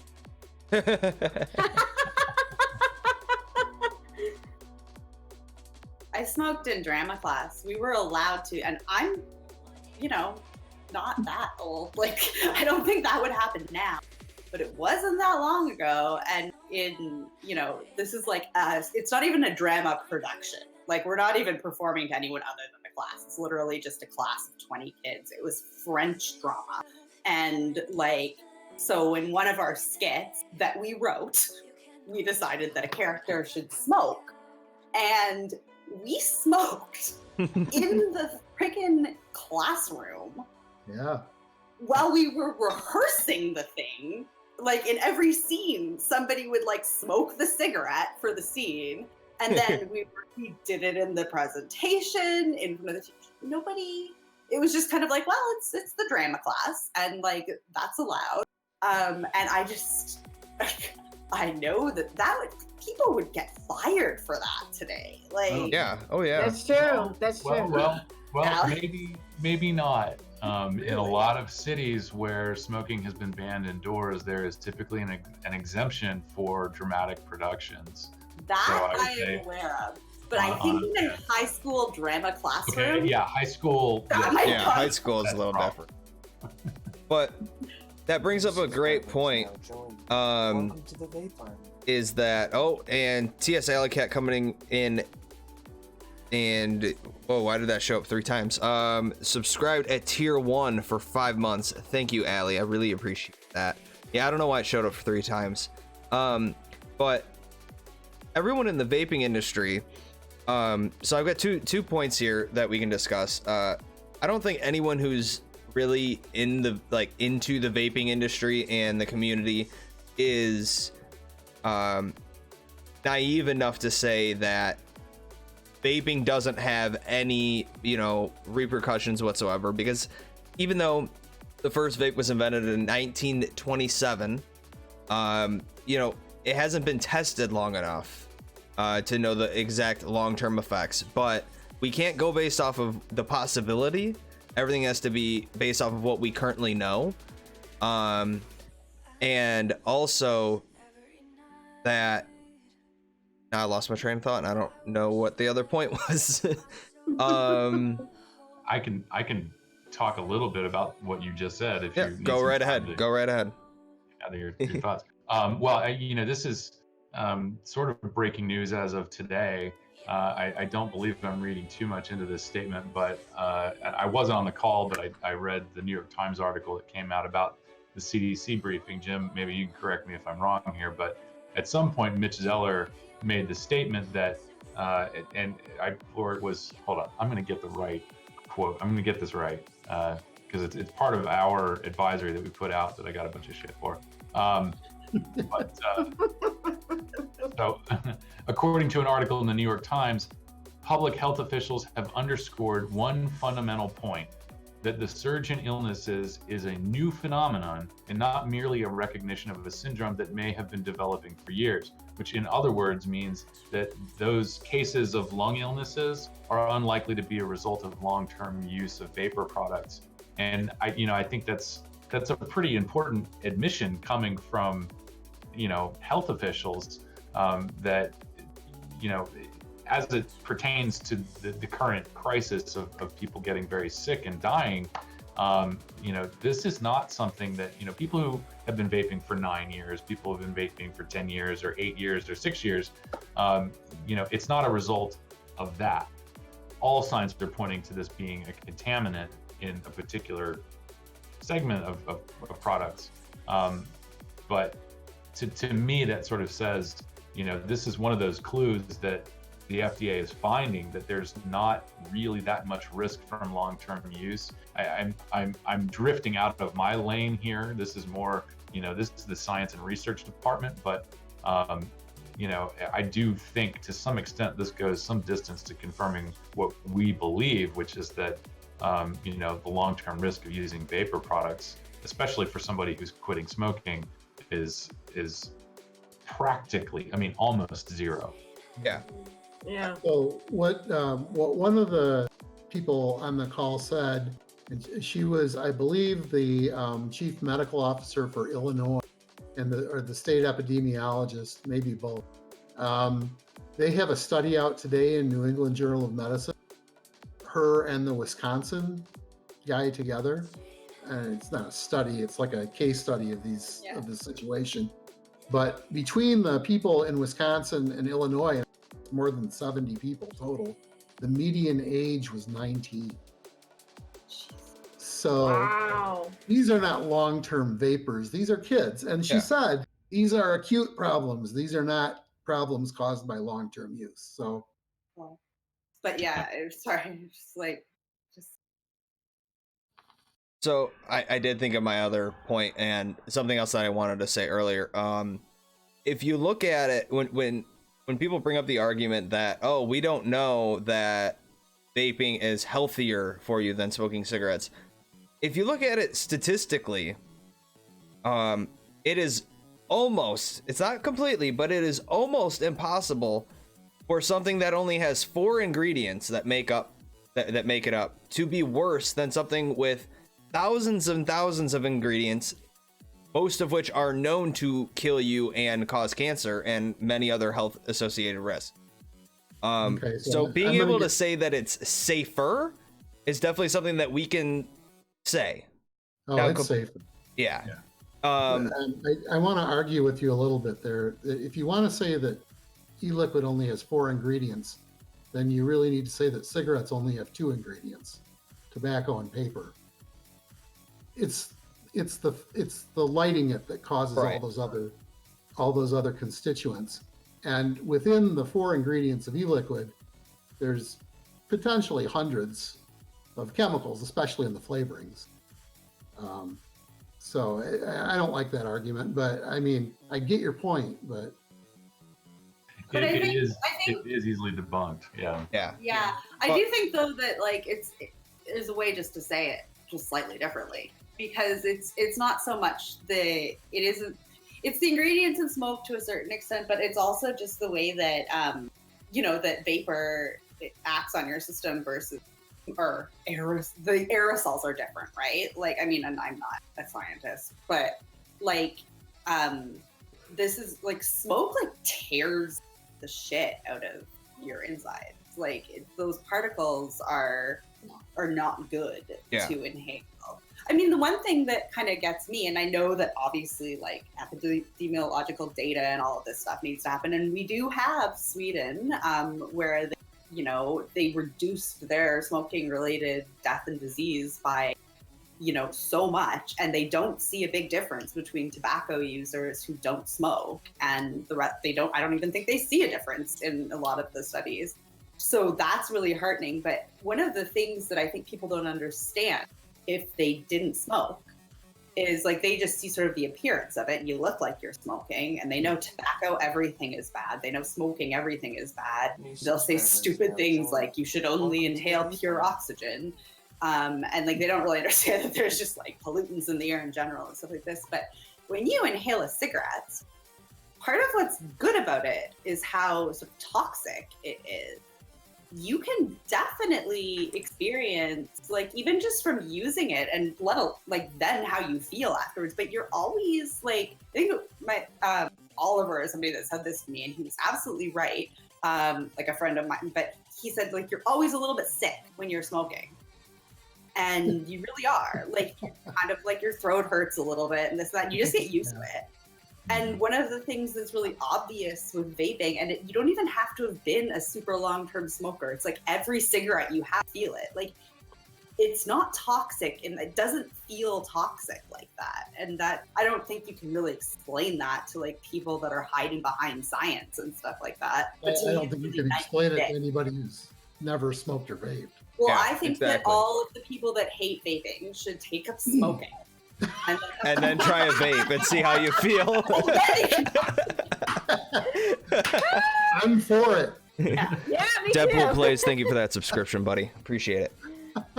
So my other point that I had was all of us in the vaping industry welcome regulations to an extent. As in, we welcome regulations that make sense.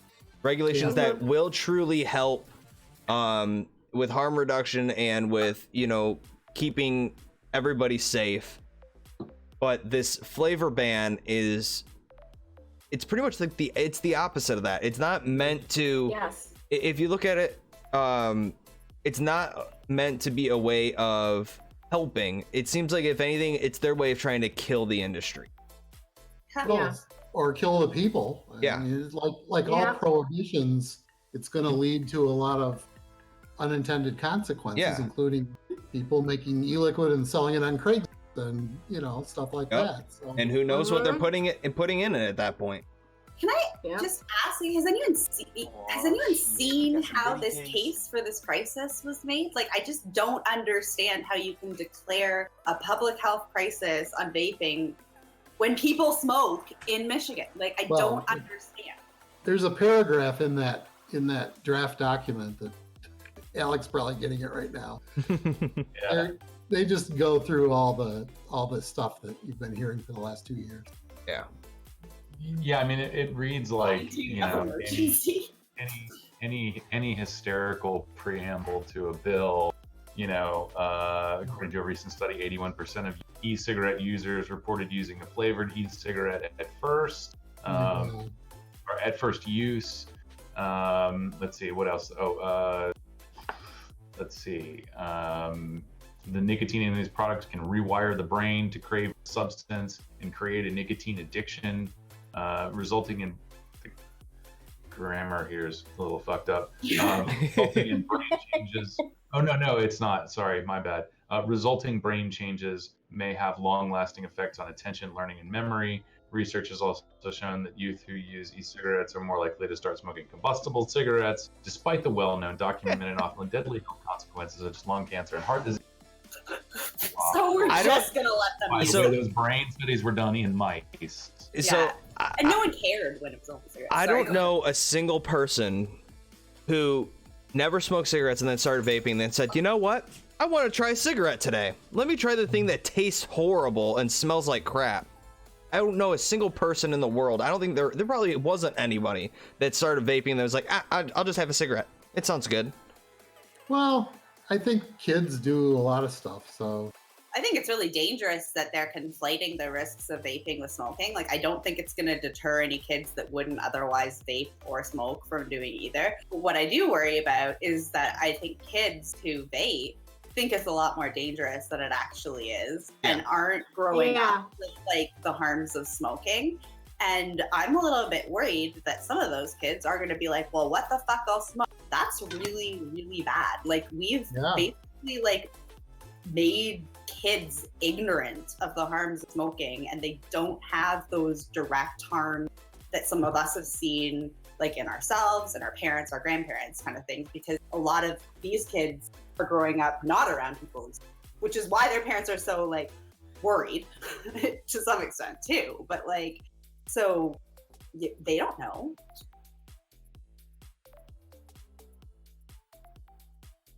Yeah. But I don't think a lot of them will smoke, because a lot of them are saying they're not going to do it, and they don't like smoking, and they think a lot of this is stupid. And I think the fact that even like that young people are just laughing at this gateway argument, which by the way is just a red flag anyway. Like, I don't think there's ever been like a non-political, sorry about my cat, like gateway argument. Like, it's always some like political office that like goes out and, make up a theory, and the media really likes it. Yeah, I mean, I think, really the only kind of confirmed gateway was prescription opioids to heroin, but that's more a function of price or cost. It's not some magical power that opioids have over people, which is, traditionally when we talk about gateway, it's imbuing magical powers upon cigarettes or alcohol, which then leads to use of more harmful substance or riskier substance, which are mainly super risky because they're manufactured and sold on a black market. Yeah. I mean, like, I certainly believe in path dependence, and so I don't believe in it. Like, I there's evidence that like, you can create conditions for stuff, and I think that's part of with the opioids and heroin too. It's not that like there's anything like fundamental about opioids that leads people to use heroin, but there's reasons that people do it, and there could, like, you want to make a gateway to smoking, ban vaping. Yeah. Yep. That's I think, that's one of our concerns about raising the age to 21. Exactly. I think it's, didn't Michigan this year legalize kind of personal possession of a certain amount of marijuana? No, it went totally legal this year. So on the state level. We don't have a market in place yet, but recreational pot is legal. So yeah, I mean, it's really kind of amazing, because part of legalizing cannabis is all about, accepting the argument that prohibition doesn't work. You have to acknowledge that the drug laws are needlessly putting non-violent people behind bars in situations where they're likely to come much worse off than before they went in. And now, the state is sort of ignoring all of those, which, have gone very far through, reforming drug laws. And they're just sort of turning right there. I think the way to say it is our governments are basically opening up a new front on the war on drugs. And, this is something that's, we're just sort of ad-libbing here. So sorry, but not sorry for getting quite off topic. We were talking about potentially this sort of coalition between the nicotine and marijuana side of things. I believe Ethan Nadelman is scheduled to speak at the harm reduction conference. I want to say it's in New Orleans, it's in St. Louis. It's in St. Louis in October. And part of his presentation or keynote speech or whatever he's scheduled to do will be talking about how this, overbearing regulation on nicotine products is basically just opening up a new front on the war on drugs. Yeah. He's a drug policy reformer. Yeah. He absolutely gets this. It's not the first time he's said anything about it. In fact, he is sort of, I think pleaded with the vaping people to, get connected with the harm reduction folks. And, I have to admit, I'm not in New York City, so it's not like I can walk down to the offices of the Harm Reduction Coalition and say, hey guys, let's chat. But, we do have a lot of similar interests. There are a lot of harm reduction advocates that are running to our defense on Twitter and, in the media. Filter Magazine is sort of a repository for a lot of harm reduction articles, drug policy reform. So, it's slow, but that's how these things happen. It's slow and organic, and eventually, ultimately those connections are being built. But if there is any ask of anybody, listening to this, it's we really do need to have a concerted effort to build those bridges with policy movements that have had a lot of success. It took them decades to do it, but they have had a lot of success. And they have the connections now. Yeah. So Ethan Nadelman was the founder of the Drug Policy Alliance. And Amelia and I met him. Yeah, nice to meet you. Amelia and I met him in Poland 2 years ago at GFN, the Global Forum on Nicotine, and sat down and talked with him over breakfast for like an hour or two. Yeah.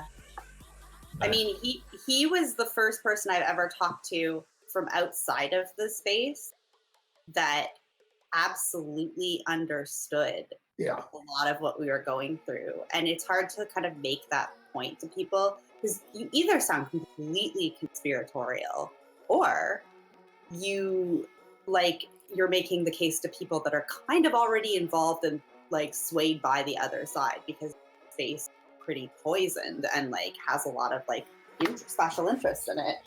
And Ethan Nadelman was I would mention tobacco-free kids and he would be like, oh, they're our version of this.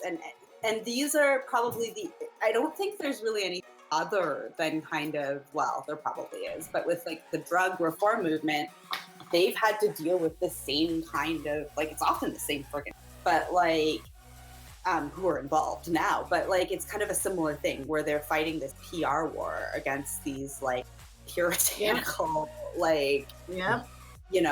sort of movements that, they come off as puritanical. I think that there's a lot of other interests at play there too. But these people know what they're doing. And I think that, we have a lot to learn from them, a lot. And it's, I'm glad that they're kind of paying attention now. And so that's too why, I try to tell Vapers, please don't shit on other people that use drugs. Because,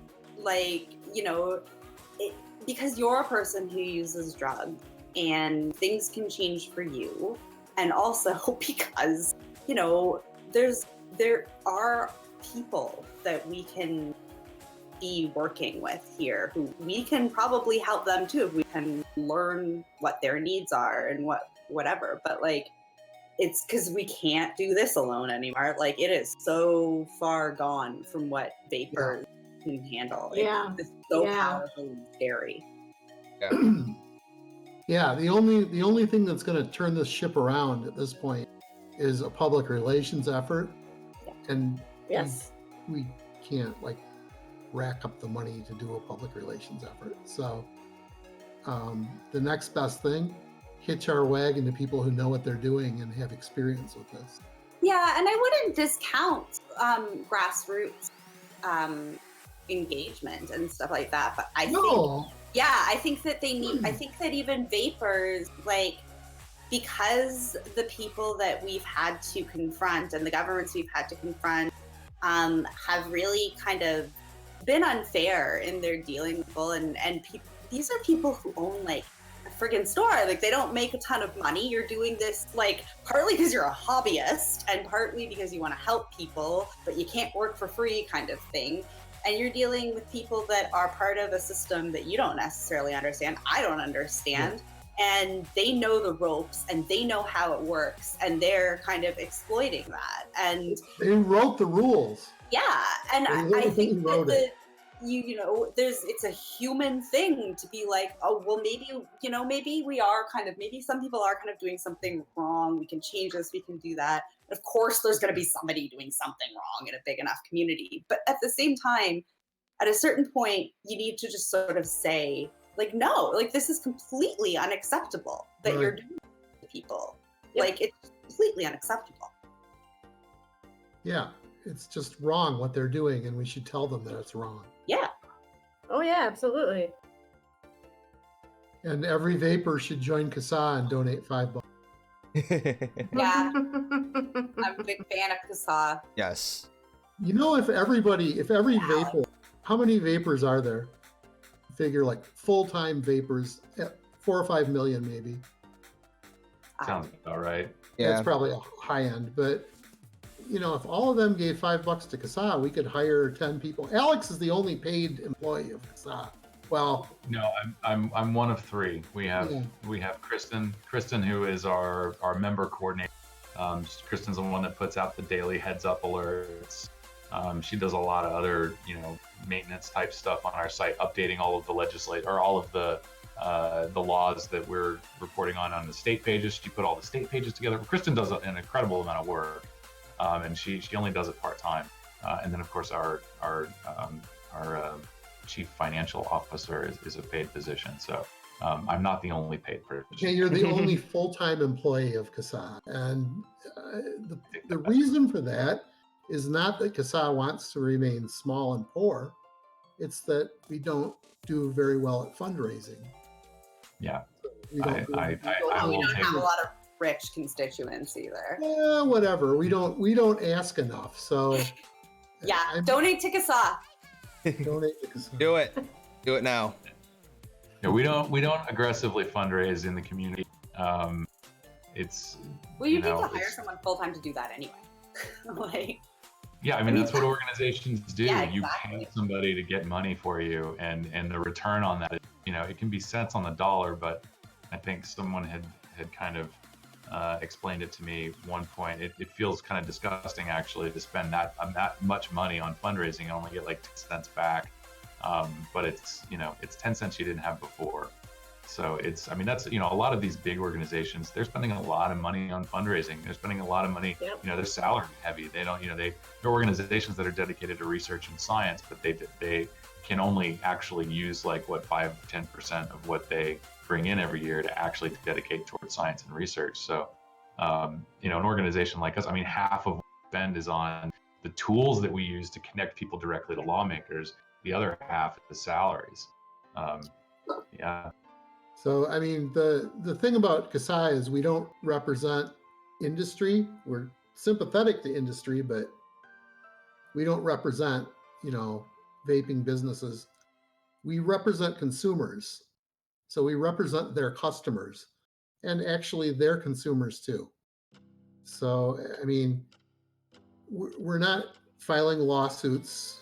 A lot of people say, well, why doesn't CASAA file a lawsuit?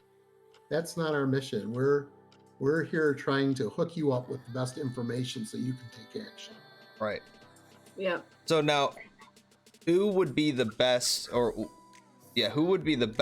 to file the law?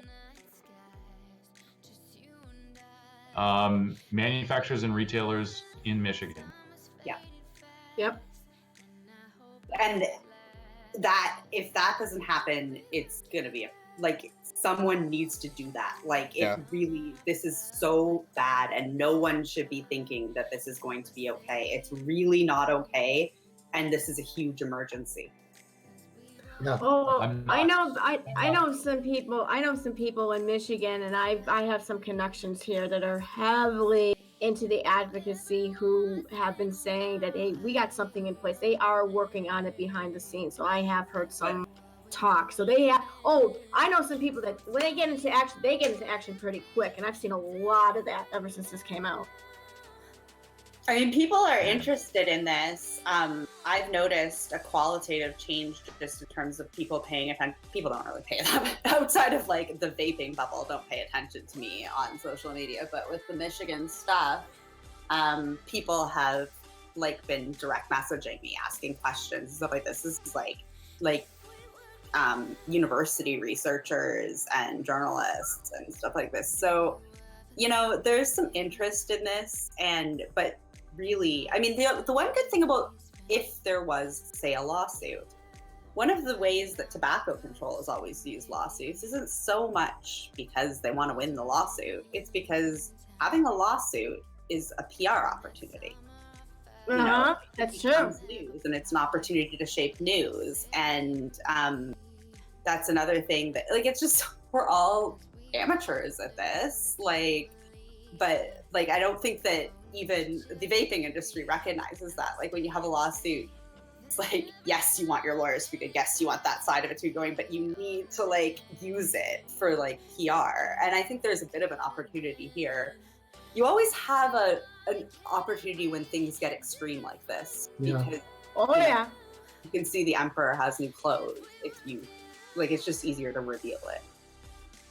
I will say, and breaking from some of the informal rules we laid down earlier, we may all be amateurs at this, but we've never apologized for the success of the products, and we've never Yeah. done things like throw people under the bus by saying bullshit like kitty flavors. That's true.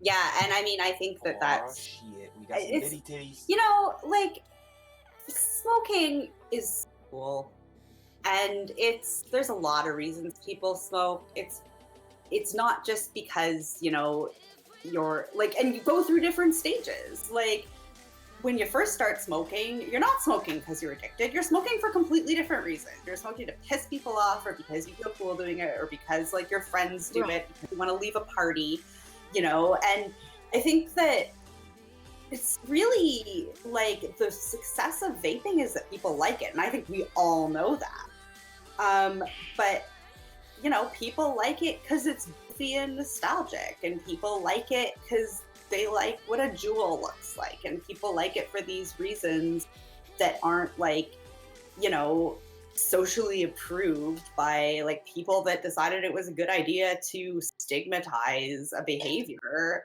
and turn it into a disease and forget that it actually causes real ones. Like, so I mean, I celebrate the things that make vaping fun, and I think that at this point, I don't think anyone has anything to lose by just owning it. And I certainly don't think it's a good idea to be blaming people who have fun things that we all know are marketed to adults. So, Rosh, thank you for that tier 1 sub at 7-month streak. You're incredible, Dalton. And Mrs. Wicked, thank you again for another 10 bits. So I think that it won't get to this point unless this ban goes across multiple other states. But even having some of the bigger vape companies pull out a lawsuit, like one for sure that I know it does make some decent profits, or at least I would assume they would because of how big they are, is Vaporgate. But I don't see Vaporgate doing anything about it because it's not really worth the money for them right now, because it's only affecting Michigan. But if it affected 5 or 6 states that they make a lot of money off of, that's when these bigger companies are probably going to step in more. I don't know Vaporgate, but in other states, when there have been big issues, Indiana comes to mind, California, people all over the country have pitched in to fight those that legislation. So I would expect that the trade associations will, if need be, do some excess fundraising from companies outside the state. But this is huge. Nobody can ignore this. Yeah, no. No, that's true. Not at all. This would be just as bad if it was in Rhode Island. I mean, you'd have to Yeah. get money from everywhere to fight it. Although, yeah, I would worry a little bit if it was in Rhode Island, but it's in Michigan. Michigan's big, and it should be fought. It needs to be fought. Yeah, and like I said, I believe there have been a couple of lawsuits against municipal flavor bans in Rhode Island that have been successful. Oh, really? Really? Yeah, I believe it's Rhode Island. CASAA is actually a member of NATO, with National Association of Tobacco Outlets. We joined to get access to their local issues group, and so they talk about that frequently. So yeah, there have been a few, one or two or a few lawsuits in Rhode Island that have overturned efforts to ban flavors or some other nonsense there. I didn't know that. That's interesting. Now, yeah. what has more potential to be successful? Multiple smaller lawsuits, or everybody banding together for one larger lawsuit? I'm not really sure. I mean, when you're talking about thing at the federal level, it's, there's that attempt to file a complaint in different jurisdictions. The strategy is to try to get a more sympathetic judge. Certain federal districts are more sympathetic to certain issues and so on. As far as Michigan goes, I don't know what kind of strategy the legal minds would run at the state level. I sort of imagine that a judge is going to want everything in one shot. Even if you were to file several different lawsuits, there's always the chance that they get combined into one. This is what happened, I think, with the Nicopure and Right to Be Smoke-Free Coalition against the FDA. They were combined into one suit. So that's a question I'll defer to people smarter than me with letters after their name. I don't know. I would assume that one lawsuit's kind of the way to go. Do they consolidate lawsuits in state courts like they do in federal regularly? I don't know. Yeah, I don't know.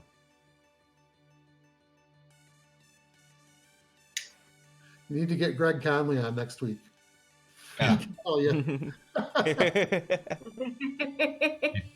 If he's home, if he's sitting still long enough to be in front of a camera. Right.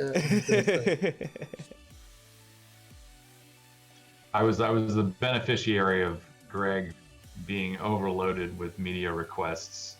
Was that yesterday or the day before? What day is it? It's Friday. Friday.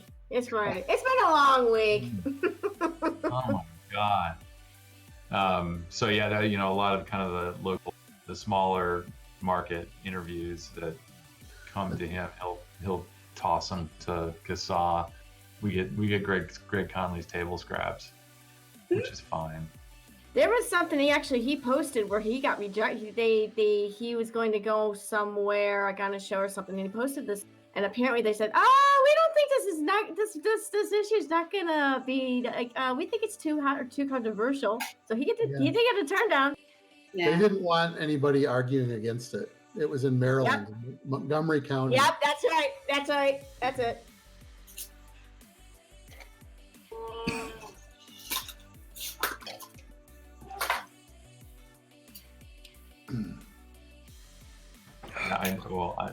It's your chat, but I'll jump in. You got some questions about Yeah. the root causes of the lung issues, and all signs, nearly all signs are pointing to some sort of additive or contaminant in THC oil cartridges that are most likely being manufactured on the black market, with the exception of, and still no, my question about the death in Oregon is this someone who purchased a product on the black market but claimed they bought it from a licensed retailer? I don't know the details, but that's always a possibility. But there is that one story that's being reported about somebody one person buying a cartridge from a licensed retailer in Oregon. But and we just had a really great discussion what products an e-liquid manufacturer might choose to use to cut on costs. And I agree. I think I've had this. It's just been a question because I don't know how to make e-liquid, but I think there really is no motivation for an e-liquid manufacturer to put something like this in their product.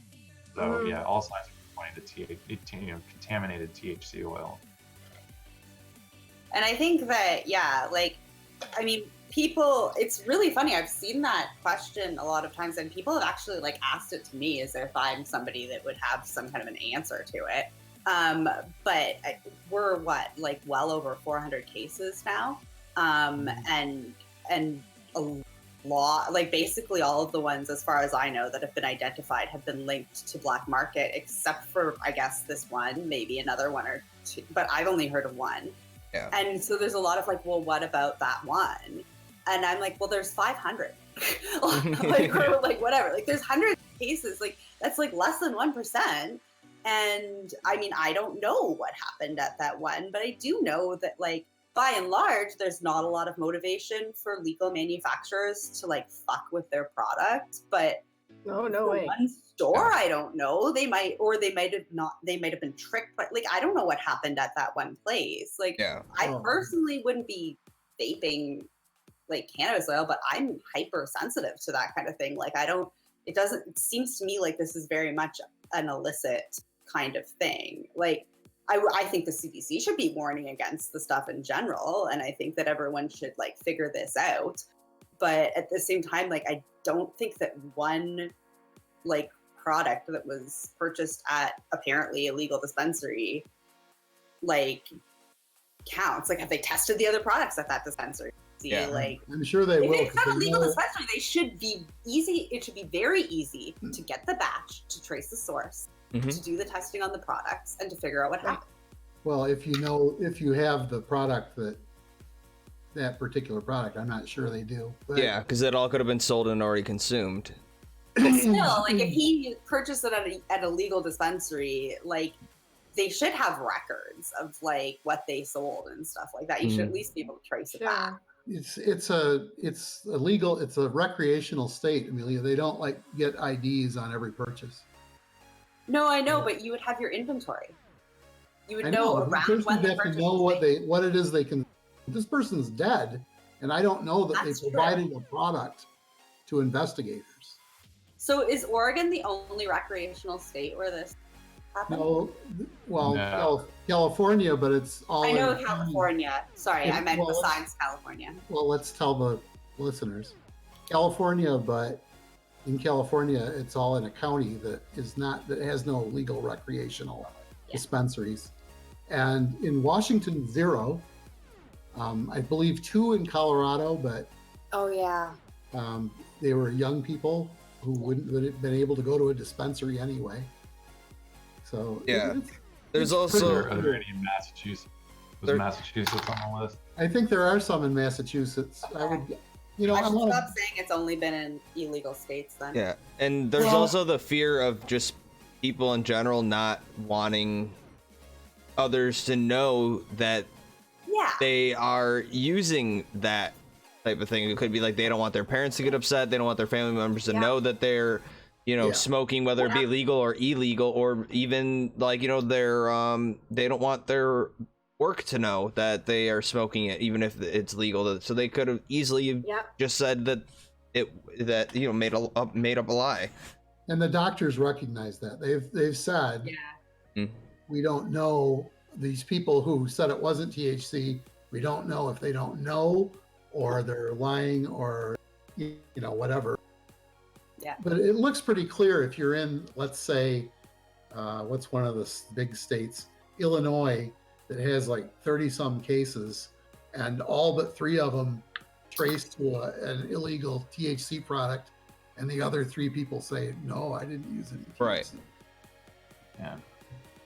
But you have the same condition the other 31 did. So. Mm-hmm.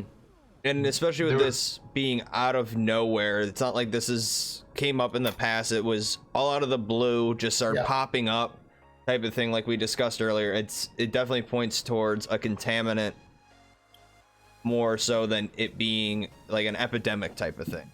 Yeah. Right. Yeah, it's not a communicable disease type of situation. Another, to add to the discussion about, people lying to doctors, there was a really good thread, I think a week or 2 ago on Twitter, and I can't pronounce her last name, but I think her first name is Sheila, and she's a pretty Valkyria. Yeah, she's a harm reduction advocate, and works in the space, Master of Public Health, I believe. She's got a lot of letters after her name as well. Very well qualified person.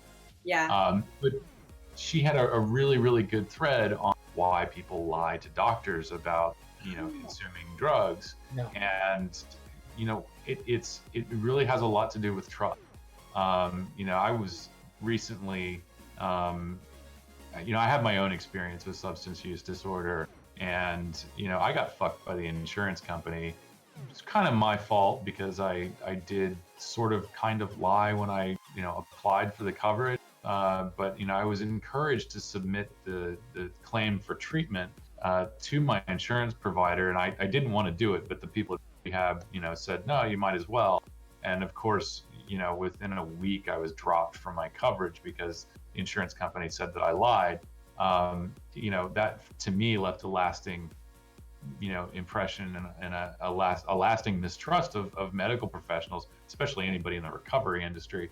But my recent stay in the hospital, I was I'm not going to be afraid about, I don't want to be afraid about the drugs I choose to use. And so I was, very open with doctors. First of all, there's a federal regulation. I don't exactly know what all the letters stand for, but HIPAA prohibits doctors from sharing personal information, that they discuss with patients. That is supposed to protect patients, and so, but it apparently doesn't always work. You have people, you have medics who, don't necessarily have a lot of respect for people who use drugs.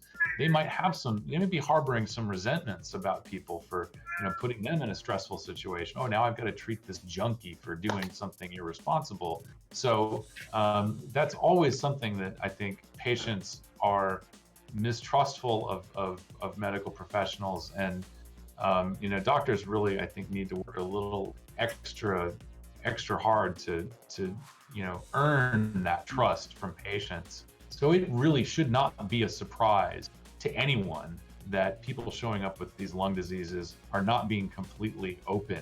I'm not going to say honest or truthful. I'm just going to say they're not being open about their drug use because they have a very legitimate fear of prosecution if a doctor says something about their condition that they're not supposed to. So, again, this comes back to drug policies that are really complicating this issue, not just from trying to determine what the source is, but the type of advice that our federal officials, even state officials, can offer to the public about, products that they should avoid. Jumping on with that, Alex, and I'm glad you brought that up on the medical side. When you're especially because I'm on like the government healthcare thing, the quote unquote Obamacare, whatever. When you reapply, one of the questions they'll ask is, do you smoke? Are you a smoker or do you vape? Depending on your answer, that will depend on how much your insurance premiums go up. Yeah. And so now I'm wondering with everything, are they going to start honing on, are they going to start asking about vaping more? That's my question. What they usually ask now is nicotine. Yep. Yep, that too. Well, I mean, they consider any use of smoking. So, by the Yeah, I way, think Alex, when you're in the hospital and you sign up, and they ask for your insurance information and you give it to them, what you sign allows the doctors to communicate that to the insurance company. Anything. I'm pretty sure of that. Yeah, I mean, looking at my records and there were blood tests that were done. So, I fell down the last couple stairs in my house and broke a couple of ribs. I went to the hospital because I kept passing out. It's called vasovagal syndrome. It's, my body's response to acute pain is apparently to slow my heart rate down to the point where I pass out. It's relatively common apparently. But there was concern of, did I hit my head? I have a history of drug and alcohol use. So is it possible, I think, when doctors are trying to get to the root of the problem, they want to find out whether this was caused by, did I black out from using drugs at 8:30 in the morning? Or, is this some other could be caused by drug use? And so all of that goes in there. I mean, the only thing that, is really an issue is cannabis, which, you tell that to a doctor in New York State and they're sort of like, whatever. Because it's about to be legal here. And I think that should be the response everywhere, honestly. So yeah, I'm aware of it. It shows up in the record search online, and I was genuinely worried that I was going to get dropped from my insurance again. Yeah. Sickening. Yeah, it's crazy. Oh right, I just want to point out we've got about 9 more minutes left, so start trying to wrap everything up.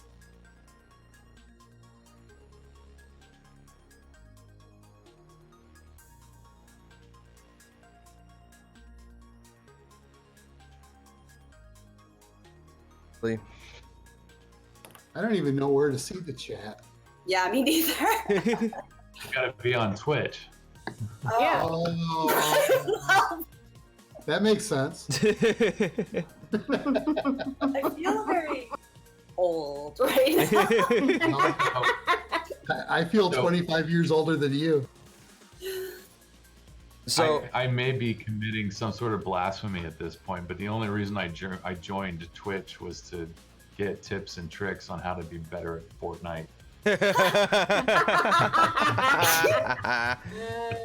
So I know another vapor who has a show on Twitch, Abby Vape. She's on it. Yep, and there was a chatter that came in here who was Flitz, Flitzanu. He used to be a fellow VapeTV host, and he does a lot of gaming on his channel, and he's a vapor. So it's kind of nice to see him tonight.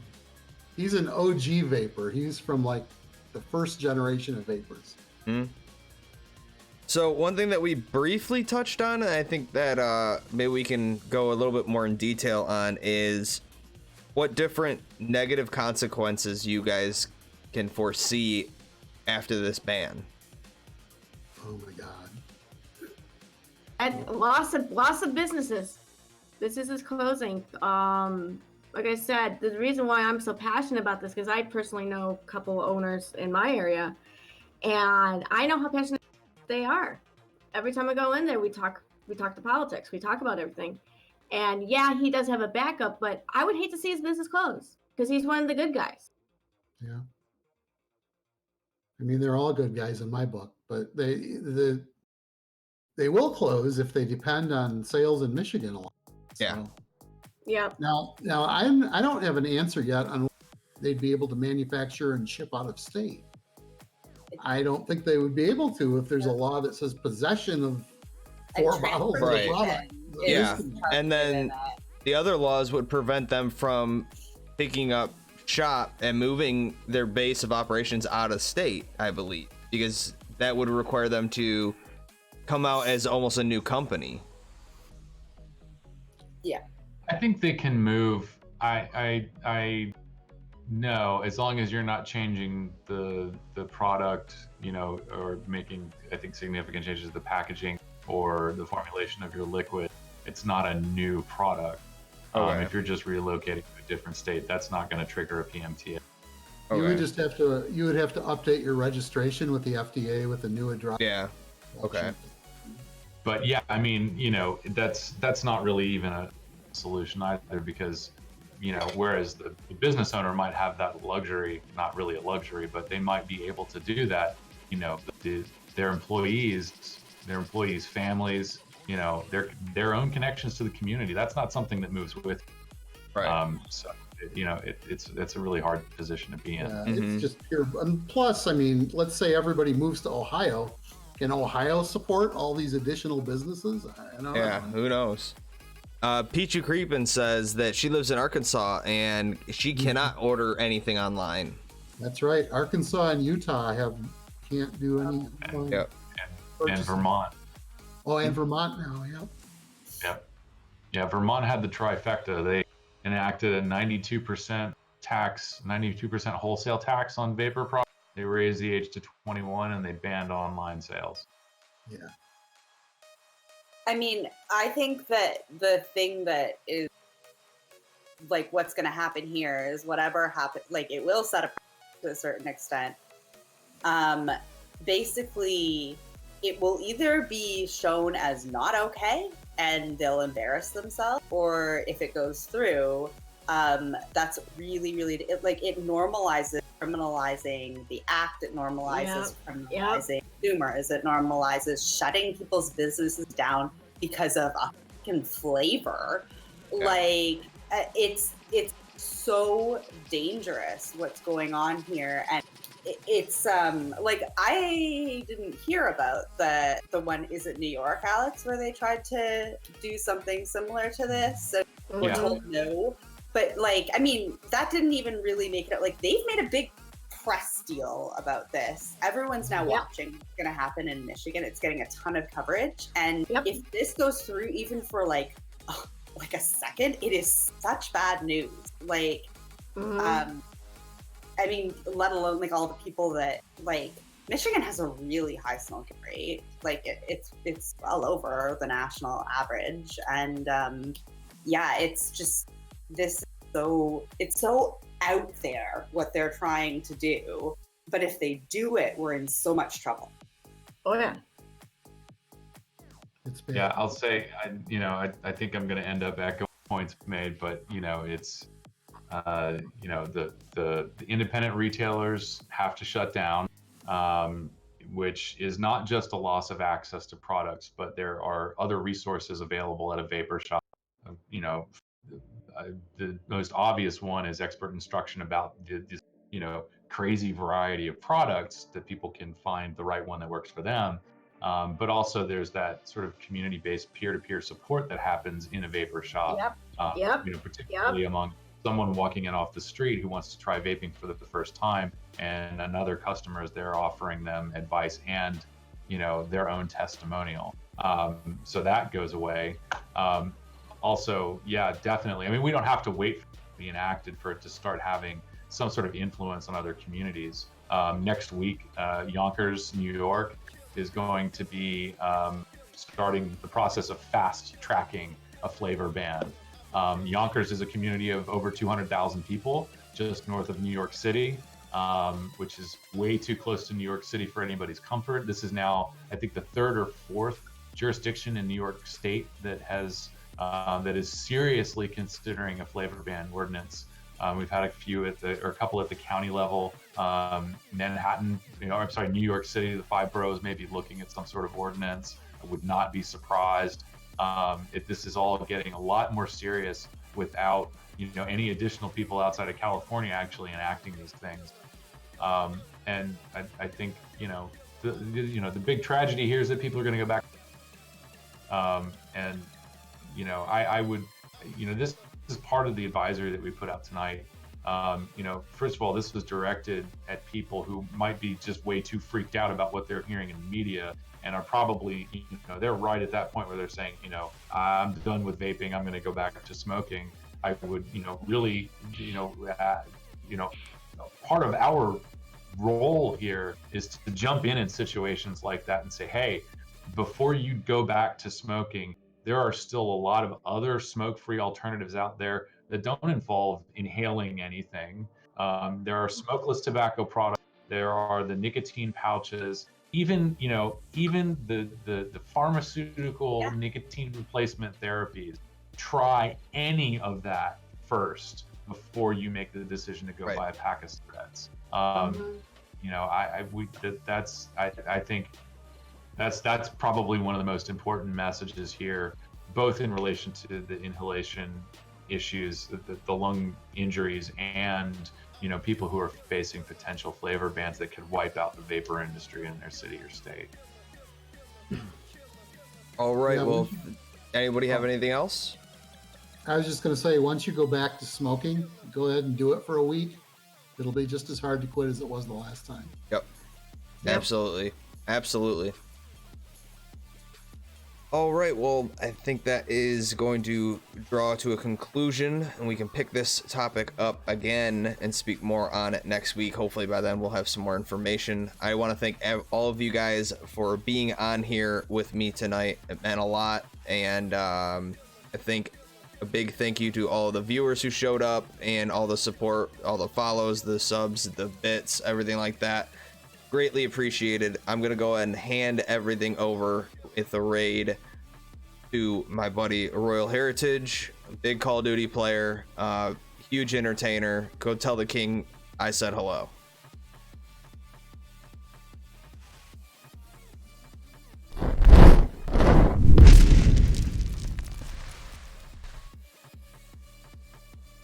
Two, one.